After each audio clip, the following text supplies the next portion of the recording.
सतनाम श्री वाहिगुरु साहिब जियो। राग मारू बाणी कबीर जियो की। एक ओंकार सतगुर प्रसाद। पढ़िया कवन कुमत तुम लागे। बूढ़ होगे परवार सकल स्यो। राम ना जपहु अभागे। पढ़िया कवन कुमत तुम लागे।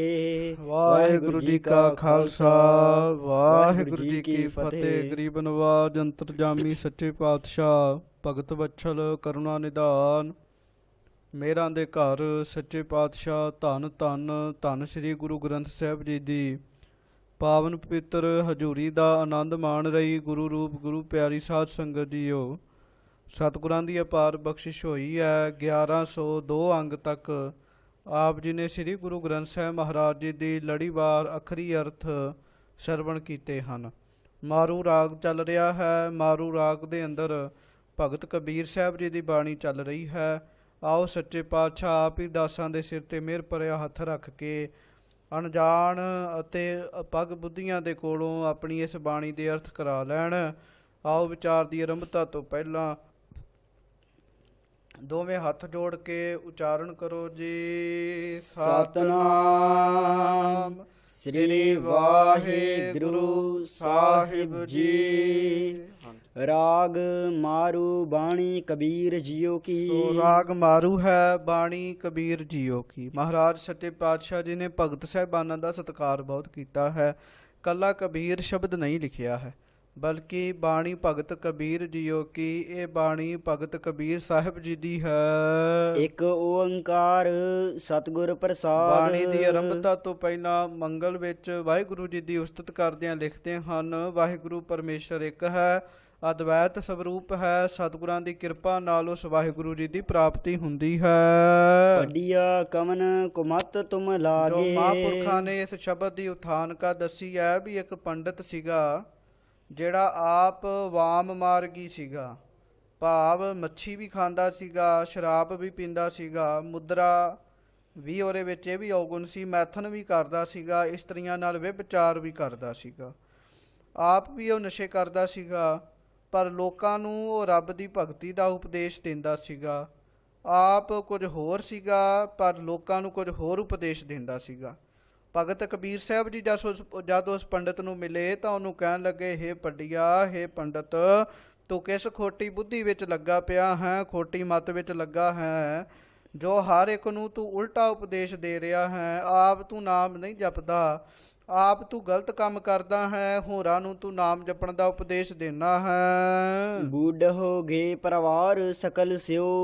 राम ना जपहो अभागे। ਕਹਿਣ ਲੱਗੇ ਤੂੰ ਆਪਣੇ ਪਰਿਵਾਰ ਸਮੇਤ ਡੁੱਬੇਗਾ। ਗੁਰਮੁਖ ਆਪ ਤਰਦੇ ਨੇ, ਪਰਿਵਾਰ ਨੂੰ ਵੀ ਤਾਰ ਲੈਂਦੇ ਹਨ, ਪਰ ਜਿਹੜੇ ਮਨਮੁਖ ਹੁੰਦੇ ਹਨ ਉਹ ਆਪ ਡੁੱਬਦੇ ਨੇ, ਪਰਿਵਾਰ ਨੂੰ ਵੀ ਡੋਬ ਲੈਂਦੇ ਨੇ। ਕਹਿਣ ਲੱਗੇ ਤੂੰ ਪਰਿਵਾਰ ਸ਼ਾਇਦ ਡੁੱਬ ਜਾਏਗਾ ਸੰਸਾਰ ਰੂਪੀ ਸਮੁੰਦਰ ਵਿੱਚ, ਭਾਵ ਤੇਰਾ ਉਧਾਰ ਨਹੀਂ ਹੋਏਗਾ। ਰਾਮ ਨਾ ਜਪਹੋ ਅਭਾਗੇ। ਕਹਿਣ ਲੱਗੇ ਖੋਟੇ ਭਾਗਾਂ ਵਾਲਿਆ, ਤੂੰ ਵਾਹਿਗੁਰੂ ਦਾ ਨਾਮ ਜਪਦਾ ਨਹੀਂ ਹੈ, ਲੋਕਾਂ ਨੂੰ ਉਪਦੇਸ਼ ਦੇਣਾ ਹੈ। ਅੱਗੋਂ ਪੰਡਿਤ ਭਗਤ ਕਬੀਰ ਸਾਹਿਬ ਜੀ ਨੂੰ ਕਹਿਣ ਲੱਗਾ ਮੈਨੂੰ ਨਾਮ ਜਪਣ ਦੀ ਕੀ ਲੋੜ ਹੈ। 4 ਵੇਦ ਮੈਨੂੰ ਯਾਦ ਨੇ, 18 ਪੁਰਾਣ ਮੈਨੂੰ ਯਾਦ ਨੇ, ਮੈਂ ਨਾਮ ਜਪ ਕੇ ਕੀ ਕਰਾਂਗਾ।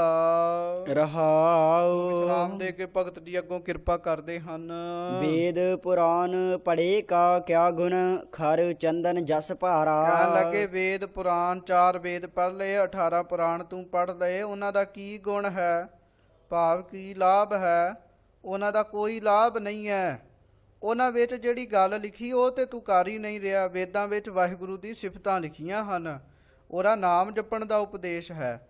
ਪੁਰਾਣਾਂ ਵਿੱਚ ਨਾਮ ਜਪਣ ਦਾ ਉਪਦੇਸ਼ ਹੈ, ਉਹਨੂੰ ਤੂੰ ਮੰਨਿਆ ਨਹੀਂ ਹੈ, ਪੜ੍ਹਨ ਦਾ ਕੀ ਲਾਭ ਹੈ।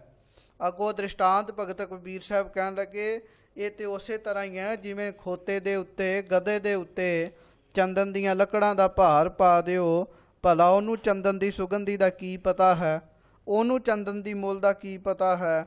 ਕਹਿਣ ਲੱਗੇ ਜਿਵੇਂ ਗਧੇ ਉੱਤੇ ਰੱਖੀਆਂ ਭਾਵੇਂ ਚੰਦਨ ਦੀਆਂ ਲੱਕੜਾਂ ਹੋਣ ਤਾਂ ਭਾਵੇਂ ਹੋਰ ਲੱਕੜਾਂ ਹੋਣ, ਉਹਦੇ ਵਾਸਤੇ ਨਿਸ਼ਫਲ ਹੀ ਹੈ। ਇਸੇ ਤਰ੍ਹਾਂ ਤੂੰ ਗ੍ਰੰਥ ਬੜੇ ਯਾਦ ਕਰ ਲਏ ਨੇ, ਵੇਦਾਂ ਪੁਰਾਣਾਂ ਨੂੰ ਤੂੰ ਪੜ੍ਹ ਲਿਆ ਹੈ, ਪਰ ਇਹ ਵੀ ਬਸ ਇਸੇ ਤਰ੍ਹਾਂ ਹੀ ਹੈ ਜਿਵੇਂ ਗਧੇ ਦੇ ਉੱਤੇ ਚੰਦਨ ਦਾ ਭਾਰ ਪਾ ਦਿੱਤਾ ਜਾਵੇ। ਭਾਰ ਤੇ ਹੈ ਚੰਦਨ ਦਾ, ਪਰ ਗਧੇ ਨੂੰ ਕੀ ਪਤਾ ਵੀ ਚੰਦਨ ਕੀ ਚੀਜ਼ ਹੈ। ਕਹਿਣ ਲੱਗੇ ਪੰਡਤ ਤੇਰਾ ਵੀ ਇਹੋ ਹੀ ਹਿਸਾਬ ਹੈ। राम नाम की गत नहीं जानी, कैसे उतरस पारा। ਤੂੰ ਰਾਮ ਨਾਮ ਦੀ ਗਤ ਨੂੰ ਜਾਣਿਆ ਨਹੀਂ ਹੈ ਵੀ ਨਾਮ ਜਪਣਾ ਚਾਹੀਦਾ ਹੈ, ਦੱਸ ਤੇਰਾ ਕਿਵੇਂ ਉਧਾਰ ਹੋਵੇਗਾ। जी बदहो सो धर्म कर थापहो, अधर्म कहो कत भाई। ਸੋ ਕਹਿਣ ਲੱਗੇ ਜਨੇਊ ਪਾਉਣ ਵੇਲੇ, ਵਿਵਾਹ ਕਰਨ ਦੇ ਸਮੇਂ, ਜਗ ਆਦਿਕਾਂ ਸਮੇਂ, ਕਹਿਣ ਲੱਗੇ ਜੀਵ ਦੇ ਸਵਾਦ ਵਾਸਤੇ ਤੂੰ ਜੀਵਾਂ ਨੂੰ ਮਾਰਦਾ ਹੈ। ਬੱਕਰੇ ਝਟਕਾਏ ਜਾਂਦੇ ਹਨ, ਕਈ ਕੁਛ ਕੀਤਾ ਜਾਂਦਾ ਹੈ। ਜੀ ਬਦਹੋ ਭਾਵ ਜੀਆਂ ਦਾ ਵੱਧ ਕਰਦਾ ਹੈ, ਜੀਵਾਂ ਨੂੰ ਤੂੰ ਮਾਰਦਾ ਹੈ ਜਾਂ ਮਰਵਾਉਂਦਾ ਹੈ। ਧਰਮ ਕਰ ਥੱਪ ਹੋ, ਇਹ ਕਹਿ ਦੇਣਾ ਹੈ ਵੀ ਮੈਂ ਤੇ ਧਰਮ ਨੂੰ ਥਾਪ ਰਿਹਾ ਹਾਂ, ਧਰਮ ਵਾਸਤੇ ਇਹ ਕਾਰਜ ਕਰ ਰਿਹਾ ਹਾਂ। ਅਧਰਮ ਕਹੋ ਕਤ ਭਾਈ, ਹੇ ਭਾਈ ਫਿਰ ਤਾਂ ਅਧਰਮ ਕਤ ਕਿਸ ਨੂੰ ਕਹਿੰਦੇ ਹਨ। ਭਾਵ ਤੂੰ ਕਹਿਣਾ ਮੈਂ ਧਰਮ ਕਰ ਰਿਹਾ ਹਾਂ, ਪਰ ਨਹੀਂ, ਜੀਆਂ ਨੂੰ ਮਾਰ ਕੇ ਖਾਣਾ ਇਹ ਕੋਈ ਧਰਮ ਨਹੀਂ ਹੈ, ਇਹ ਅਧਰਮ ਹੈ। आपस कहो मुनवर कर थापहो, का कहो कहो कसाई। ਕਹਿਣ ਲੱਗੇ ਆਪਣੇ ਆਪ ਨੂੰ ਤੂੰ ਮੁਨੀਵਰ ਕਹਿਣਾ ਹੈ ਵੀ ਮੈਂ ਬੜਾ ਧਰਮੀ ਹਾਂ, ਸ੍ਰੇਸ਼ਟ ਮੁਨੀ ਥਾਪਣਾ ਕਰਦਾ ਹੈ, ਪਰ ਕਸਾਈ ਕਿਸ ਨੂੰ ਕਹਾਂਗੇ। ਭਾਵ ਇਹ ਹੈ ਵੀ ਕੰਮ ਤਾਂ ਤੇਰਾ ਹੈ ਕਸਾਈਆਂ ਵਾਲਾ, ਮਾਰਦਾ ਹੈ ਤੂੰ ਜਾਨਵਰਾਂ ਨੂੰ।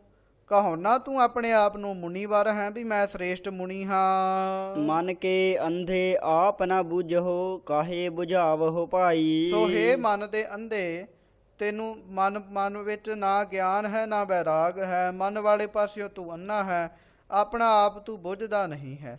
ਕਾਹੇ ਬੁਝਾਵੋ ਭਾਈ, ਤੇ ਲੋਕਾਂ ਨੂੰ ਕਿਉਂ ਸਮਝਾ ਰਿਹਾ ਹੈ, ਪਹਿਲਾਂ ਆਪ ਤੇ ਚੰਗੀ ਤਰ੍ਹਾਂ ਸਮਝ ਲੈ। ਗੁਰੂ ਅਰਜਨ ਦੇਵ ਸਾਹਿਬ ਮਹਾਰਾਜ ਨੇ ਇਹੋ ਗੱਲ ਹੀ ਸੁਖਮਨੀ ਸਾਹਿਬ ਜੀ ਦੀ ਬਾਣੀ ਵਿੱਚ ਉਚਾਰੀ ਹੈ। ਮਹਾਰਾਜ ਜੀ ਕਿਰਪਾ ਕਰਦੇ ਹਨ, ਮਹਾਰਾਜ ਜੀ ਕਹਿੰਦੇ ਹਨ ਲੋਕਾਂ ਨੂੰ ਉਪਦੇਸ਼ ਦਿੰਦਾ ਹੈ ਪਰ ਆਪ ਨਹੀਂ ਕਮਾਉਂਦਾ। ਅਵਰ ਉਪਦੇਸੈ ਆਪ ਨਾ ਕਰੈ, ਆਵਤ ਜਾਵਤ ਜਨਮੈ ਮਰੈ। ਸੋ ਹੇ ਮਨ ਦੇ ਅੰਧੇ, ਤੂੰ ਆਪਣੇ ਆਪ ਨੂੰ ਸਮਝਾਉਣਾ ਕਰ, ਬਾਕੀਆਂ ਨੂੰ ਕਿਉਂ ਸਮਝਾਉਣਾ ਹੈ। माया कारण विद्या बेचहो, जन्म अबिरथा जाई। ਪੈਸੇ ਦੇ ਕਰਕੇ ਤੂੰ ਆਪਣੀ ਵਿੱਦਿਆ ਨੂੰ ਵੇਚ ਰਿਹਾ ਹੈ। ਮੈਂ ਇੱਥੇ ਮੰਤਰ ਪੜ੍ਹਦੇ ਹਾਂ, ਮੈਂ ਇੱਥੇ ਆਹ ਕੰਮ ਕਰਦੇ ਹਾਂ, ਇੱਥੇ ਕਥਾ ਕਰਦੇ ਹਾਂ, ਪੈਸੇ ਕਰਕੇ ਹੀ ਸਭ ਕੁਝ ਕਰ ਰਿਹਾ ਹੈ ਨਾ। ਮਾਇਆ ਦੇ ਕਰਕੇ ਤੂੰ ਵਿੱਦਿਆ ਨੂੰ ਵੇਚ ਰਿਹਾ ਹੈ। ਕਹਿਣ ਲੱਗੇ ਤੇਰਾ ਤੇ ਜਨਮ ਹੀ ਨਿਸ਼ਫਲ ਜਾ ਰਿਹਾ ਹੈ, ਤੇਰਾ ਜਨਮ ਵਿਅਰਥ ਜਾ ਰਿਹਾ ਹੈ। नारद बचन व्यास कहत है, सुख कौ पूछ हो जाई। ਕਹਿੰਦੇ ਹਨ ਵਿਸ਼ਨੂੰ ਜੀ ਨੇ ਬ੍ਰਹਮਾ ਜੀ ਨੂੰ ਉਪਦੇਸ਼ ਦਿੱਤਾ ਸੀ ਨਾਮ ਜਪਣ ਦਾ, ਬ੍ਰਹਮਾ ਜੀ ਨੇ ਨਾਰਦ ਜੀ ਨੂੰ ਉਪਦੇਸ਼ ਦਿੱਤਾ ਸੀਗਾ, ਵਿਆਸ ਜੀ ਨੇ ਵੇਦ ਲਿਖੇ ਨੇ। ਕਹਿੰਦੇ ਹਨ ਉਹਨੇ 4 ਵੇਦ ਤੇ ਲਿਖੇ ਸੀਗੇ, ਪਰ ਮਨ ਵਿੱਚ ਸ਼ਾਂਤੀ ਨਹੀਂ ਸੀ। ਨਾਰਦ ਜੀ ਨੇ ਗਾਂ ਵਿਆਸ ਜੀ ਨੂੰ ਉਪਦੇਸ਼ ਦਿੱਤਾ ਸੀਗਾ, ਵਿਆਸ ਜੀ ਨੇ ਗਾਂ ਸੁਖਦੇਵ ਨੂੰ ਉਪਦੇਸ਼ ਦਿੱਤਾ ਸੀ। ਸੋ ਕਹਿਣ ਲੱਗੇ ਨਾਰਦ ਜੀ ਦੇ ਬਚਨਾਂ ਦਾ ਪ੍ਰੇਰਿਆ ਹੋਇਆ ਵਿਆਸ, ਅਤੇ ਅੱਗੋਂ ਵਿਆਸ ਜੀ ਦਾ ਪ੍ਰੇਰਿਆ ਹੋਇਆ ਸੁਖਦੇਵ, ਉਹ ਵੀ ਇਹੋ ਹੀ ਗੱਲ ਕਹਿ ਰਹੇ ਨੇ ਵੀ ਨਾਮ ਜਪਣਾ ਹੀ ਸ੍ਰੇਸ਼ਟ ਹੈ।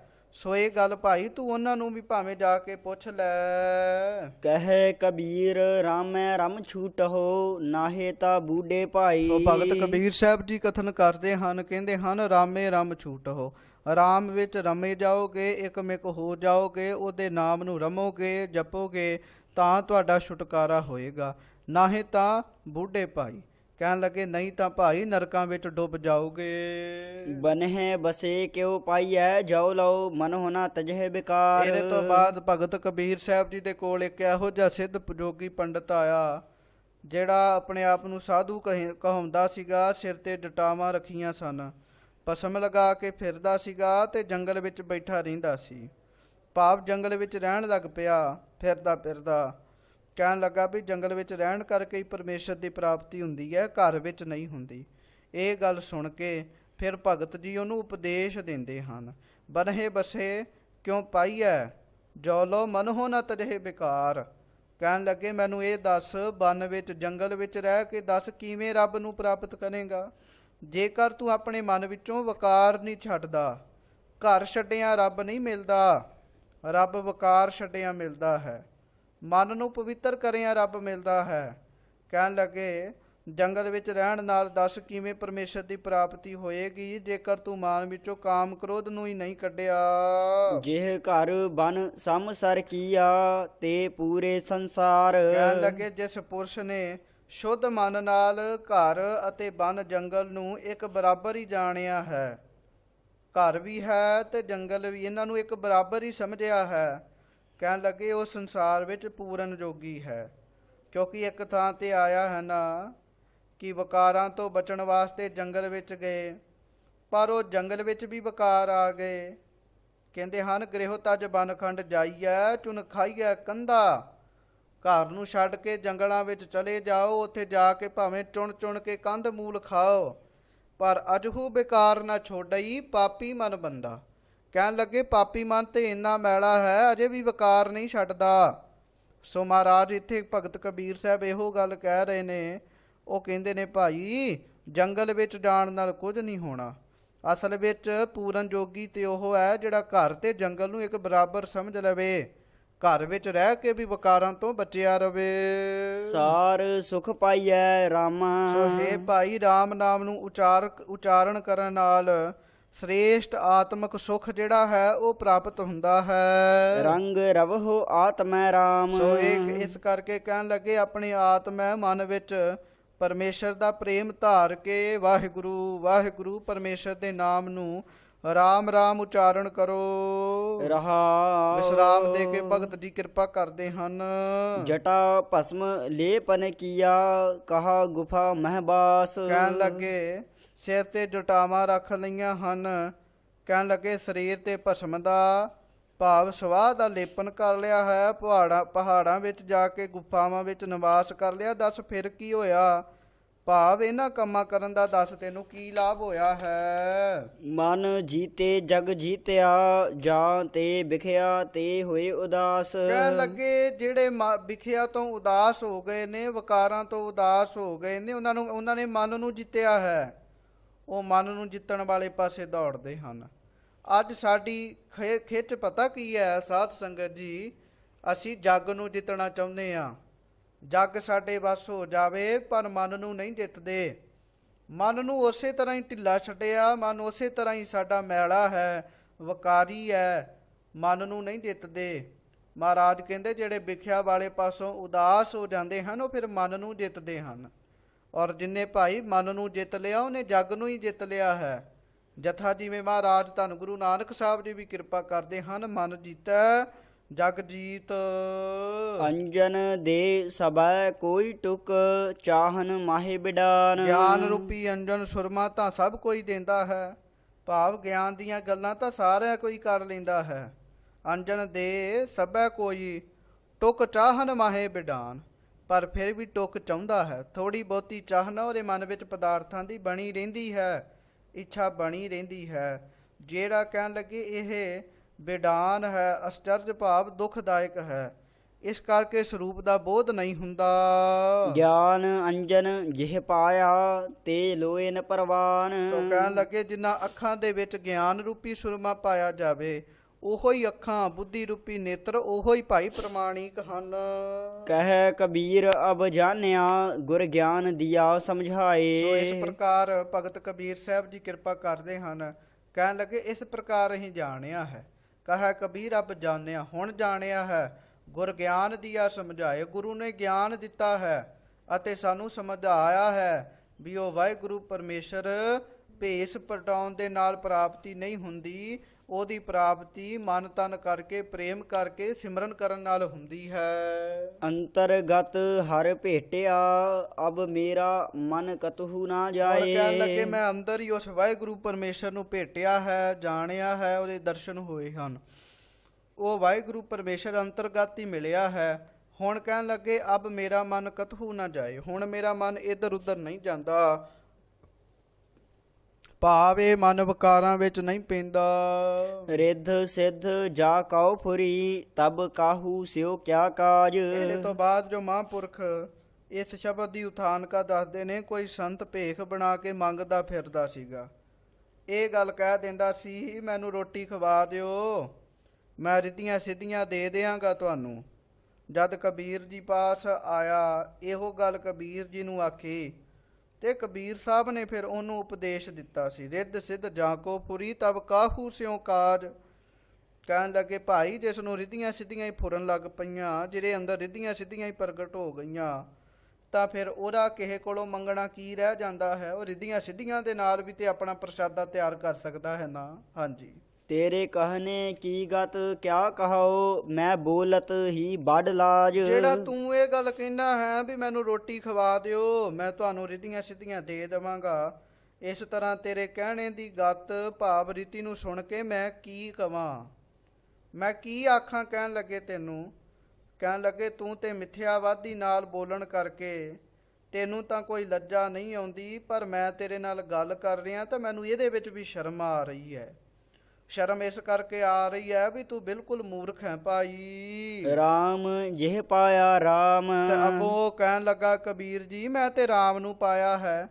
ਤੇ ਕਬੀਰ ਜੀ ਕਹਿਣ ਲੱਗੇ ਭਾਈ ਜਿਸ ਨੇ ਰਾਮ ਦੀ ਪ੍ਰਾਪਤੀ ਕੀਤੀ ਹੁੰਦੀ ਹੈ ਤੇ ਭਵਹਿ ਨਾ ਬਾਹਰੈ ਬਾਰ। ਉਹ ਐਵੇਂ ਲੋਕਾਂ ਦੇ ਦਰਵਾਜ਼ਿਆਂ ਦੇ ਅੱਗੇ ਜਾ ਜਾ ਕੇ ਭਟਕਣਾ ਨਹੀਂ ਫਿਰਦਾ।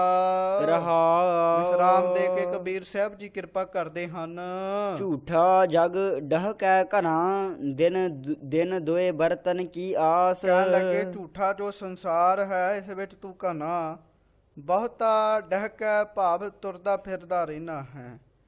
ਕਹਿਣ ਲੱਗੇ ਜਿਨ੍ਹਾਂ ਪਦਾਰਥਾਂ ਦੇ ਵਰਤਣ ਦੀ ਤੂੰ ਬਹੁਤੀ ਆਸ ਕਰਦਾ ਹੈ ਉਹ ਇੱਕ ਦਿਨ ਰਹਿਣ ਵਾਲੇ ਪਦਾਰਥ ਹਨ, ਇੱਕ ਦੋ ਦਿਨ ਰਹਿਣ ਵਾਲੇ ਪਦਾਰਥ ਹਨ। ਇਹ ਪਦਾਰਥ ਜੀਵ ਦਾ ਸਦਾ ਸਾਥ ਨਹੀਂ ਦਿੰਦੇ। ਰਾਮ ਉਦਕ ਜਿਹ ਜਨ ਪੀਆ, ਤਿਹ ਬਾਹੁਰ ਨਾ ਭਈ ਪਿਆਸ। ਪਰ ਜਿਸ ਮਨੁੱਖ ਨੇ ਰਾਮ ਉਦਕ ਪੀ ਲਿਆ, ਉਦਕ ਨਾਮ ਹੈ ਪਾਣੀ ਦਾ, ਰਾਮ ਨਾਮ ਹੈ ਪਰਮੇਸ਼ਰ ਦਾ। ਪਰਮੇਸ਼ਰ ਰੂਪੀ ਪਾਣੀ ਭਾਵ ਨਾਮ ਰੂਪੀ ਅੰਮ੍ਰਿਤ ਜਿਹਨੇ ਛਕ ਲਿਆ ਹੈ, ਜਿਹਨੇ ਵਾਹਿਗੁਰੂ ਵਾਹਿਗੁਰੂ ਰਾਮ ਰਾਮ ਰਾਮ ਇਹ ਕੁਝ ਜਪ ਕੇ ਕਹਿਣ ਲੱਗੇ ਅੰਮ੍ਰਿਤ ਪੀਤਾ ਹੈ ਆਪਣੇ ਮਨ ਅੰਦਰ, ਕਹਿਣ ਲੱਗੇ ਉਹਨਾਂ ਨੂੰ ਫਿਰ ਕਦੀ ਪਿਆਸ ਨਹੀਂ ਲੱਗਦੀ, ਉਹਨਾਂ ਨੂੰ ਫਿਰ ਕਦੀ ਤ੍ਰੇਹ ਨਹੀਂ ਹੁੰਦੀ। ਗੁਰ ਪ੍ਰਸਾਦ ਜਿਹ ਬੂਝਿਆ, ਆਸਾ ਤੇ ਭਇਆ ਨਿਰਾਸ। ਕਹਿਣ ਲੱਗੇ ਗੁਰੂ ਦੀ ਕਿਰਪਾ ਨਾਲ ਜਿਸ ਨੇ ਇਸ ਗੱਲ ਨੂੰ ਸਮਝ ਲਿਆ ਹੈ ਉਹ ਫਿਰ ਪਦਾਰਥਾਂ ਦੀ ਆਸ ਤੋਂ ਨਿਰਾਸ਼ ਹੋ ਜਾਂਦਾ ਹੈ। ਕਿਸੇ ਵੀ ਤਰ੍ਹਾਂ ਪਦਾਰਥਾਂ ਦੀ ਆਸ ਉਹਦੇ ਮਨ ਵਿੱਚ ਨਹੀਂ ਰਹਿੰਦੀ। ਸਭ ਸੱਚ ਨਦਰੀ ਆਇਆ, ਜੋ ਆਤਮ ਭਇਆ ਉਦਾਸ। ਕਹਿਣ ਲੱਗੇ ਜਿਹੜੇ ਆਤਮ ਭਾਵ ਮਨ ਵਾਲੇ ਪਾਸੋਂ ਸੰਸਾਰ ਵਾਲੇ ਪਾਸੋਂ ਉਦਾਸੀਨ ਹੋ ਜਾਂਦੇ ਹਨ ਉਹਨਾਂ ਨੂੰ ਸੱਚ ਪਰਮਾਤਮਾ ਹੀ ਹਰ ਬੰਨੇ ਪਰਿਪੂਰਨ ਨਜ਼ਰ ਆਉਂਦਾ ਹੈ। ਰਾਮ ਨਾਮ ਰਸ ਚਾਖਿਆ, ਹਰ ਨਾਮਾ ਹਰ ਤਾਰ। ਉਹਨਾਂ ਨੇ ਫਿਰ ਰਾਮ ਦੇ ਨਾਮ ਦੇ ਰਸ ਨੂੰ ਭਾਈ ਚਖਿਆ ਹੁੰਦਾ ਹੈ ਅਤੇ ਉਹ ਹੀ ਵਾਹਿਗੁਰੂ ਜੀ ਦੇ ਨਾਮ ਨੂੰ ਆਪਣੇ ਹਿਰਦੇ ਵਿੱਚ ਧਾਰ ਕੇ ਰੱਖਦੇ ਹਨ। ਔਰ ਹਰ ਨਾਮਾ ਹਰ ਤਾਰ, ਜਿਵੇਂ ਤਾਰ ਹੁੰਦੀ ਹੈ ਨਾ ਸਾਧ ਸੰਗਤ ਜੀ, ਭਾਵ ਇਹ ਹੈ ਵੀ ਜਿਵੇਂ ਤੇਲ ਅਸੀਂ ਜ਼ਮੀਨ 'ਤੇ ਸੁੱਟਦੇ ਹਾਂ ਉਹ ਇੱਕ ਧਾਰਾ ਵਿੱਚ ਵੱਜ ਕੇ ਡਿੱਗਦਾ ਹੈ, ਧਾਰਾ ਟੁੱਟਦੀ ਨਹੀਂ ਹੈ। ਕਹਿਣ ਲੱਗੇ ਬਸ ਜਿਹੜੇ ਰਾਮ ਦੇ ਨਾਮ ਦੇ ਰਸ ਨੂੰ ਚੱਖਦੇ ਹਨ ਉਹਨਾਂ ਦੀ ਧਾਰਾ ਵੀ ਟੁੱਟਦੀ ਨਹੀਂ ਹੈ। ਪਾ ਫਿਰ ਰਾਮ ਰਾਮ ਰਾਮ ਨਿਸ ਦਿਨ ਜਪਦੇ ਹਨ, ਵਾਹਿਗੁਰੂ ਵਾਹਿਗੁਰੂ ਵਾਹਿਗੁਰੂ ਵਾਹਿਗੁਰੂ। ਜ਼ੁਬਾਨ ਤੋਂ ਇਹ ਜਿਹੜੀ ਧਾਰਾ ਹੈ ਉਹ ਟੁੱਟਦੀ ਨਹੀਂ ਹੈ, ਲਗਾਤਾਰ ਜਪਦੇ ਰਹਿੰਦੇ ਹਨ। ਕਹੋ ਕਬੀਰ ਕੰਚਨ ਭਇਆ, ਭ੍ਰਮ ਗਿਆ ਸਮੁੰਦਰੈ ਪਾਰ। ਇਸ ਪ੍ਰਕਾਰ ਕਬੀਰ ਜੀ ਕਿਰਪਾ ਕਰਦੇ ਹਨ। ਉਹ ਜੀਵ ਜਿਹੜੇ ਨਾਮ ਜਪਦੇ ਹਨ ਉਹ ਸ਼ੁੱਧ ਹੋ ਜਾਂਦੇ ਹਨ। ਕਿਹਦੇ ਵਰਗੇ ਸ਼ੁੱਧ ਹੋ ਜਾਂਦੇ ਹਨ? ਕਹਿੰਦੇ ਹਨ ਸੋਨੇ ਵਰਗੇ ਸ਼ੁੱਧ ਹੋ ਜਾਂਦੇ ਹਨ। ਉਸ ਦਾ ਭਰਮ ਸਮੁੰਦਰ ਤੋਂ ਪਾਰ ਹੋ ਜਾਂਦਾ ਹੈ, ਭਾਵ ਅਤਿਅੰਤ ਦੂਰ ਹੋ ਜਾਂਦਾ ਹੈ। ਉਦਕ ਸਮੁੰਦ ਸਲਲ ਕੀ ਸਾਖਿਆ, ਨਦੀ ਤਰੰਗ ਸਮਾਵਹਿ ਗੇ। ਇਹਦੇ ਤੋਂ ਬਾਅਦ ਅਗਲਾ ਸ਼ਬਦ ਸਾਧ ਸੰਗਤ ਜੀ ਪ੍ਰਾਰੰਭ ਹੁੰਦਾ ਹੈ। ਭਗਤ ਕਬੀਰ ਸਾਹਿਬ ਜੀ ਕਹਿੰਦੇ ਹਨ ਮਹਾਂਪੁਰਖਾਂ ਨੇ ਇਸ ਸ਼ਬਦ ਦੇ ਬਾਰੇ ਉਥਾਨਕਾ ਦੱਸੀ ਸੀ।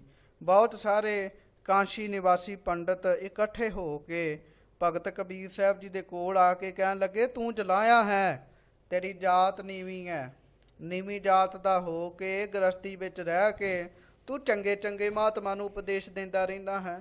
ਤੇਰੀ ਕਹੀ ਹੋਈ ਗੱਲ ਲੋਕ ਮੰਨਦੇ ਹਨ ਪਰ ਤੂੰ ਆਮ ਮਤਾਂ ਦਾ ਖੰਡਨ ਕਰੀ ਜਾਂਦਾ ਹੈ। ਕਬੀਰ ਤੂੰ ਮੁਕਤ ਨਹੀਂ ਹੋਏਗਾ, ਤੇਰੀ ਮੁਕਤੀ ਨਹੀਂ ਹੋਣੀ।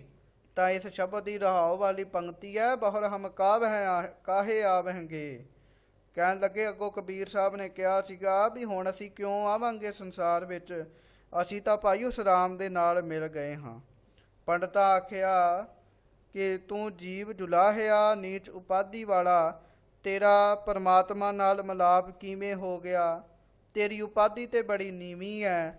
ਤਾਂ ਅੱਗੋਂ ਫਿਰ ਭਗਤ ਕਬੀਰ ਸਾਹਿਬ ਜੋ ਬਾਣੀ ਉਚਾਰਦੇ ਹਨ ਉਹ ਸੁਣੋ। ਉਦਕ ਸਮੁੰਦ ਸਰਲ ਕੀ ਸਾਖਿਆ, ਨਦੀ ਤਰੰਗ ਸਮਾਵਹਿਗੇ। ਕਹਿਣ ਲੱਗੇ ਇੱਕ ਪਾਣੀ ਹੈ ਸਮੁੰਦਰ ਦਾ, ਇੱਕ ਪਾਣੀ ਹੈ ਤਲਾਬ ਦਾ, ਇਹ ਸੰਘਿਆ ਹੈ। ਕਹਿਣ ਲੱਗੇ ਇੱਕ ਪਾਣੀ ਹੈ ਨਦੀ ਦਾ, ਇਹਨਾਂ ਦੀਆਂ ਤਰੰਗਾਂ ਵੱਖੋ ਵੱਖਰੀਆਂ ਹਨ, ਪਰ ਜਦੋਂ ਇਹ ਸਾਰੇ ਭਿੰਨ ਭਿੰਨ ਪ੍ਰਕਾਰ ਦੇ ਪਹਿਲਾਂ ਪਹਿਲਾਂ ਪ੍ਰਤੀਤ ਹੁੰਦੇ ਹਨ, ਪਰ ਜਦੋਂ ਕਹਿਣ ਲੱਗੇ ਇਹ ਇੱਕ ਥਾਂ ਤੇ ਸਮੁੰਦਰ ਵਿੱਚ ਇਕੱਠੇ ਹੋ ਜਾਂਦੇ ਨੇ, ਤਲਾਬ ਦਾ ਪਾਣੀ ਨਦੀ ਦਾ ਪਾਣੀ, ਫਿਰ ਪਾਣੀ ਵਿੱਚ ਅੰਤਰ ਨਹੀਂ ਰਹਿੰਦਾ। ਕਹਿਣ ਲੱਗੇ ਬਸ ਇਸੇ ਤਰ੍ਹਾਂ ਹੀ ਜਿਹੜਾ ਉਦਕ ਸਮੁੰਦ ਹੈ ਨਾ, ਸਮੁੰਦਰ ਦਾ ਪਾਣੀ ਹੈ, ਈਸ਼ਵਰ ਹੈ। ਕਹਿਣ ਲੱਗੇ ਨਦੀ ਹੈ ਜੀਵ, ਅਤੇ ਕਹਿਣ ਲੱਗੇ ਅੰਤःਕਰਨ ਅਤੇ ਅਵਿਦਿਆ ਉਪਾਧੀ ਦੂਰ ਕਰ ਦਿੱਤੀ ਹੈ, ਤਾਂ ਜੀਵ ਈਸ਼ਵਰ ਸਭ ਬ੍ਰਹਮ ਦੇ ਨਾਲ ਅਭੇਦ ਹੋ ਜਾਂਦੇ ਹਨ। ਜਦੋਂ ਕਹਿਣ ਲੱਗੇ ਨਦੀ ਦਾ ਪਾਣੀ ਮਿਹਨਤ ਕਰੇ, ਮਿਹਨਤ ਕਰਕੇ ਸਮੁੰਦਰ ਵਿੱਚ ਜਾਂਦਾ ਹੈ ਤਾਂ ਉਹ ਸਮੁੰਦਰ ਬਣ ਜਾਂਦਾ ਹੈ।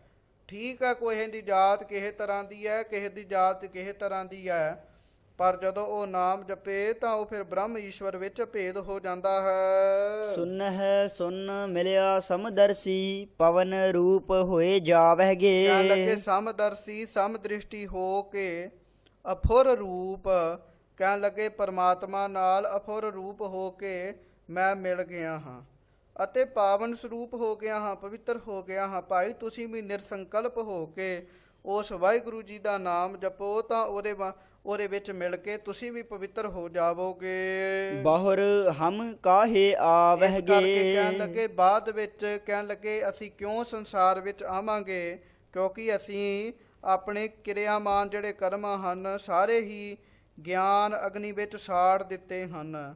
ਕਹਿਣ ਲੱਗੇ ਕੇਵਲ ਨਿਸ਼ਕਾਮ ਹੋ ਕੇ ਨਾਮ ਜਪਿਆ ਹੈ, ਅਸੀਂ ਹੁਣ ਸੰਸਾਰ ਵਿੱਚ ਕਿਉਂ ਆਵਾਂਗੇ। ਆਵਨ ਜਾਣਾ ਹੁਕਮ ਤਿਸੈ ਕਾ, ਹੁਕਮੈ ਬੁਝ ਸਮਾਵਹਿਗੇ। ਆਉਣਾ ਜਾਣਾ ਤੇ ਮਨਮੁੱਖਾਂ ਦਾ ਹੁੰਦਾ, ਗਿਆਨੀਆਂ ਦਾ ਹੁੰਦਾ ਹੈ, ਇਹ ਅਕਾਲ ਪੁਰਖ ਦਾ ਹੁਕਮ ਹੈ। ਕਹਿਣ ਲੱਗੇ ਉਸ ਪਰਮਾਤਮਾ ਦਾ ਹੁਕਮ ਮੰਨਣ ਕਰਕੇ ਹੀ ਸੰਸਾਰ ਵਿੱਚ ਆਉਣਾ ਹੁੰਦਾ ਹੈ, ਪਰ ਅਸੀਂ ਤਾਂ ਹੁਕਮ ਬੁੱਝ ਸਮਝ ਕੇ ਉਸ ਪਰਮਾਤਮਾ ਵਿੱਚ ਹੀ ਸਮਾ ਗਏ ਹਾਂ। ਰਹਾਉ ਸੋ ਵਿਸਰਾਮ ਦੇ ਕੇ ਭਗਤ ਜੀ ਕਿਰਪਾ ਕਰਦੇ ਹਨ। ਜਬ ਚੂਕੈ ਪੰਚ ਤਾਤ ਕੀ ਰਚਨਾ, ਐਸੇ ਭਰਮ ਚੁਕਾਵਹਿਗੇ। ਕਹਿਣ ਲੱਗੇ ਜਦੋਂ ਪੰਜ ਧਾਤ ਭਾਵ ਪੰਜ ਤੱਤਾਂ ਦੀ ਰਚਨਾ ਸਰੀਰ ਅਤੇ ਸੰਸਾਰ ਫੁਰਨਾ ਚੁੱਕੈ ਭਾਵ ਦੂਰ ਹੋ ਜਾਏ, ਭਾਵ ਭਰਮ ਦੂਰ ਹੋ ਜਾਵੇ, ਤਾਂ ਕਹਿਣ ਲੱਗੇ ਪੰਚ ਧਾਤ ਕਾਮ ਆਦਿਕਾਂ ਦੀ ਜਿਹੜੀ ਰਚਨਾ ਹੈ ਜਦ ਦੂਰ ਹੋ ਜਾਂਦੀ ਹੈ, ਕਹਿਣ ਲੱਗੇ ਤਾਂ ਇਸ ਤਰ੍ਹਾਂ ਸਾਧਨ ਦੇ ਹੋਣ ਨਾਲ ਭਰਮ ਭਾਈ ਦੂਰ ਹੋ ਜਾਂਦਾ ਹੈ। ਜਦੋਂ ਇਹ ਗੱਲ ਸਮਝ ਆ ਗਈ ਵੀ ਪੰਜਾਂ ਤੱਤਾਂ ਦਾ ਸਰੀਰ ਬਣਿਆ ਸਭ ਗੰਦਗੀ ਹੈ, ਫਿਰ ਬੰਦਾ ਕਾਮ ਵਾਲੇ ਪਾਸੇ ਨਹੀਂ ਜਾਂਦਾ, ਫਿਰ ਉਹਦੇ ਭਰਮ ਜਿਹੜੇ ਹਨ ਉਹ ਚੁੱਕ ਜਾਂਦੇ ਹਨ। ਦਰਸ਼ਨ ਛੋੜ ਭਏ ਸਮਦਰਸੀ, ਏਕੋ ਨਾਮ ਧਿਆਵਹਿਗੇ। ਸੋ ਛੇ ਦਰਸ਼ਨ ਭਾਵ ਛੇ ਭੇਖਾਂ ਦਾ ਅਭਿਮਾਨ ਛੱਡ ਕੇ, ਸ਼ਾਸਤਰਾਂ ਦੇ ਪੜ੍ਹਨ ਦਾ ਹੰਕਾਰ ਛੱਡ ਕੇ ਸਮਦਰਸੀ ਸਮਦ੍ਰਿਸ਼ਟੀ ਹੋਏ ਹਾਂ ਅਤੇ ਇੱਕ ਪਰਮਾਤਮਾ ਦਾ ਹੀ ਅਸੀਂ ਨਾਮ ਧਿਆਉਂਦੇ ਹਾਂ। ਜਿਸ ਹਮ ਲਾਏ ਤਿਤ ਹੀ ਲਾਗੇ, ਤੈਸੇ ਕਰਮ ਕਮਾਵਹਿਗੇ। ਭਾਈ ਜਿਸ ਬੰਨੇ ਸਾਨੂੰ ਵਾਹਿਗੁਰੂ ਜੀ ਨੇ ਲਾਇਆ ਹੈ ਅਸੀਂ ਉਸੇ ਬੰਨੇ ਹੀ ਲੱਗੇ ਹਾਂ, ਉਸੇ ਪ੍ਰਕਾਰ ਦੇ ਹੀ ਕਰਮ ਕਮਾਉਂਦੇ ਹਾਂ। ਹਰ ਜੀ ਕਿਰਪਾ ਕਰੇ ਜੋ ਆਪਣੀ, ਤਾਉ ਗੁਰ ਕੇ ਸ਼ਬਦ ਸਮਾਵਹਿਗੇ। ਜੇਕਰ ਹਰ ਜੀ ਅਕਾਲ ਪੁਰਖ ਵਾਹਿਗੁਰੂ ਜੀ ਆਪ ਆਪਣੀ ਕਿਰਪਾ ਕਰ ਦੇਣ ਤਾਂ ਕਹਿਣ ਲੱਗੇ ਤੁਹਾਡਾ ਗੁਰਾਂ ਦੇ ਉਪਦੇਸ਼ ਵਿੱਚ ਸਮਾਉਣਾ ਹੋਏਗਾ। ਇਹ ਤੁਹਾਡਾ ਕਸੂਰ ਨਹੀਂ ਹੈ, ਜਦੋਂ ਰੱਬ ਕਿਰਪਾ ਕਰੇਗਾ ਫਿਰ ਪੂਰਨ ਗੁਰੂ ਮਿਲੇਗਾ, ਪੂਰਨ ਗੁਰੂ ਦੇ ਉਪਦੇਸ਼ ਨੂੰ ਕਮਾਵੋਗੇ। ਜੀਵਤ ਮਰਹੋ ਫੁਨ ਜੀਵਹੋ, ਪੁਨਰਪ ਜਨਮ ਨਾ ਹੋਈ। ਉਹਨਾਂ ਚਿਰ ਤੱਕ ਜਿੰਨਾ ਚਿਰ ਤੱਕ ਕਹਿਣ ਲੱਗੇ ਗੁਰੂ ਨਹੀਂ ਮਿਲਦਾ, ਉਹਨਾਂ ਚਿਰ ਤੱਕ ਜੰਮਦੇ ਮਰਦੇ ਹੀ ਰਹੋਗੇ। ਕਹਿਣ ਲੱਗੇ ਉਧਰੋਂ ਮਰੋਗੇ ਅਤੇ ਜਿਸ ਪਰਮਾਤਮਾ ਦਾ ਭਜਨ ਸਿਮਰਨ ਵੱਲ ਜੇ ਤੁਸੀਂ ਮਰ ਜਾਵੋ, ਗੁਰੂ ਮਿਲੇ ਤੇ ਭਜਨ ਸਿਮਰਨ ਵਾਲੇ ਪਾਸੇ ਮਰ ਜਾਵੋ, ਭਾਵ ਆਤਮਿਕ ਵਾਹਿਗੁਰੂ ਆਪਣੇ ਆਪੇ ਨੂੰ ਮਾਰ ਕੇ ਪਰਮਾਤਮਾ ਵਾਲੇ ਪਾਸੇ ਲੱਗ ਜਾਓ, ਤਾਂ ਫਿਰ ਤੁਹਾਡਾ ਜਨਮ ਮਰਨ ਨਹੀਂ ਹੋਏਗਾ। ਕਹੋ ਕਬੀਰ ਜੋ ਨਾਮ ਸਮਾਨੇ, ਸੁਨ ਰਹਿਆ ਲਿਵ ਸੋਈ। ਸੋ ਇਸ ਪ੍ਰਕਾਰ ਭਗਤ ਕਬੀਰ ਸਾਹਿਬ ਜੀ ਕਹਿੰਦੇ ਹਨ ਜਿਹੜੇ ਪੁਰਸ਼ ਨਾਮ ਵਿੱਚ ਨਾਮ ਜਪਣ ਵਿੱਚ ਸਮਾ ਜਾਂਦੇ ਹਨ, ਉਹ ਸੁੰਨ ਅਵਸਥਾ ਤੱਕ ਪਹੁੰਚ ਜਾਂਦੇ ਹਨ। ਅਫੁਰ ਅਵਸਥਾ ਵਿੱਚ ਉਹਨਾਂ ਦੀ ਲਿਵ ਲੱਗ ਜਾਂਦੀ ਹੈ। ਜਾਓ ਤੁਮ ਮੋਹ ਕਉ ਦੂਰ ਕਰਤ ਹਾਉ ਤਾਉ ਤੁਮ ਮੁਕਤ ਬਤਾਵਹੁ। ਸੋ ਧੰਨ ਭਗਤ ਰਵਿਦਾਸ ਸਾਹਿਬ ਜੀ ਦੁਆਰਾ ਉਚਾਰਨ ਕੀਤਾ ਗਿਆ ਇਹ ਸ਼ਬਦ ਹੈ। ਮਹਾਂਪੁਰਖੇ ਦੀ ਉਥਾਨਕਾ ਦੱਸਦੇ ਹਨ ਵੀ ਜਦੋਂ ਭਗਤ ਸਾਹਿਬ ਜੀ, ਭਗਤ ਕਬੀਰ ਸਾਹਿਬ ਜੀ, ਵਾਹਿਗੁਰੂ ਕਹਿੰਦੇ ਹਨ, ਜਦੋਂ ਭਗਤ ਕਬੀਰ ਸਾਹਿਬ ਜੀ ਨੇ ਬਹੁਤੀ ਪ੍ਰੇਮਾ ਭਗਤੀ ਕੀਤੀ, ਜਿਸ ਦੇ ਪ੍ਰਤਾਪ ਕਰਕੇ ਭਗਵਾਨ ਜੀ ਰਹਿ ਨਾ ਸਕੇ ਅਤੇ ਪ੍ਰੀਖਿਆ ਲੈਣ ਵਾਸਤੇ ਭਗਤ ਕਬੀਰ ਸਾਹਿਬ ਜੀ ਨੂੰ ਦਰਸ਼ਨ ਦਿੱਤੇ। ਪਰ ਭਗਤ ਕਬੀਰ ਸਾਹਿਬ ਜੀ ਜਦ ਉੱਠ ਕੇ ਉਹਨਾਂ ਦੇ ਚਰਨਾਂ ਉੱਤੇ ਨਮਸਕਾਰ ਕਰਨ ਲੱਗੇ ਤਾਂ ਕਹਿਣ ਲੱਗੇ ਵੀ ਇੱਕ ਕੌਤਕ ਕਰਨ ਵਾਸਤੇ ਭਗਵਾਨ ਜੀ ਨੇ ਇਹ ਗੱਲ ਕਹਿ ਦਿੱਤੀ ਵੀ ਅਸੀਂ ਛਤਰੀ ਮਹਾਰਾਜੇ ਹਾਂ, ਤੂੰ ਤੇ ਭਾਈ ਦੁਲਾਹਾ ਹੈ, ਇਸ ਕਰਕੇ ਤੂੰ ਸਾਨੂੰ ਛੋਹ ਨਾ, ਪਰੇ ਹਟ ਜਾ।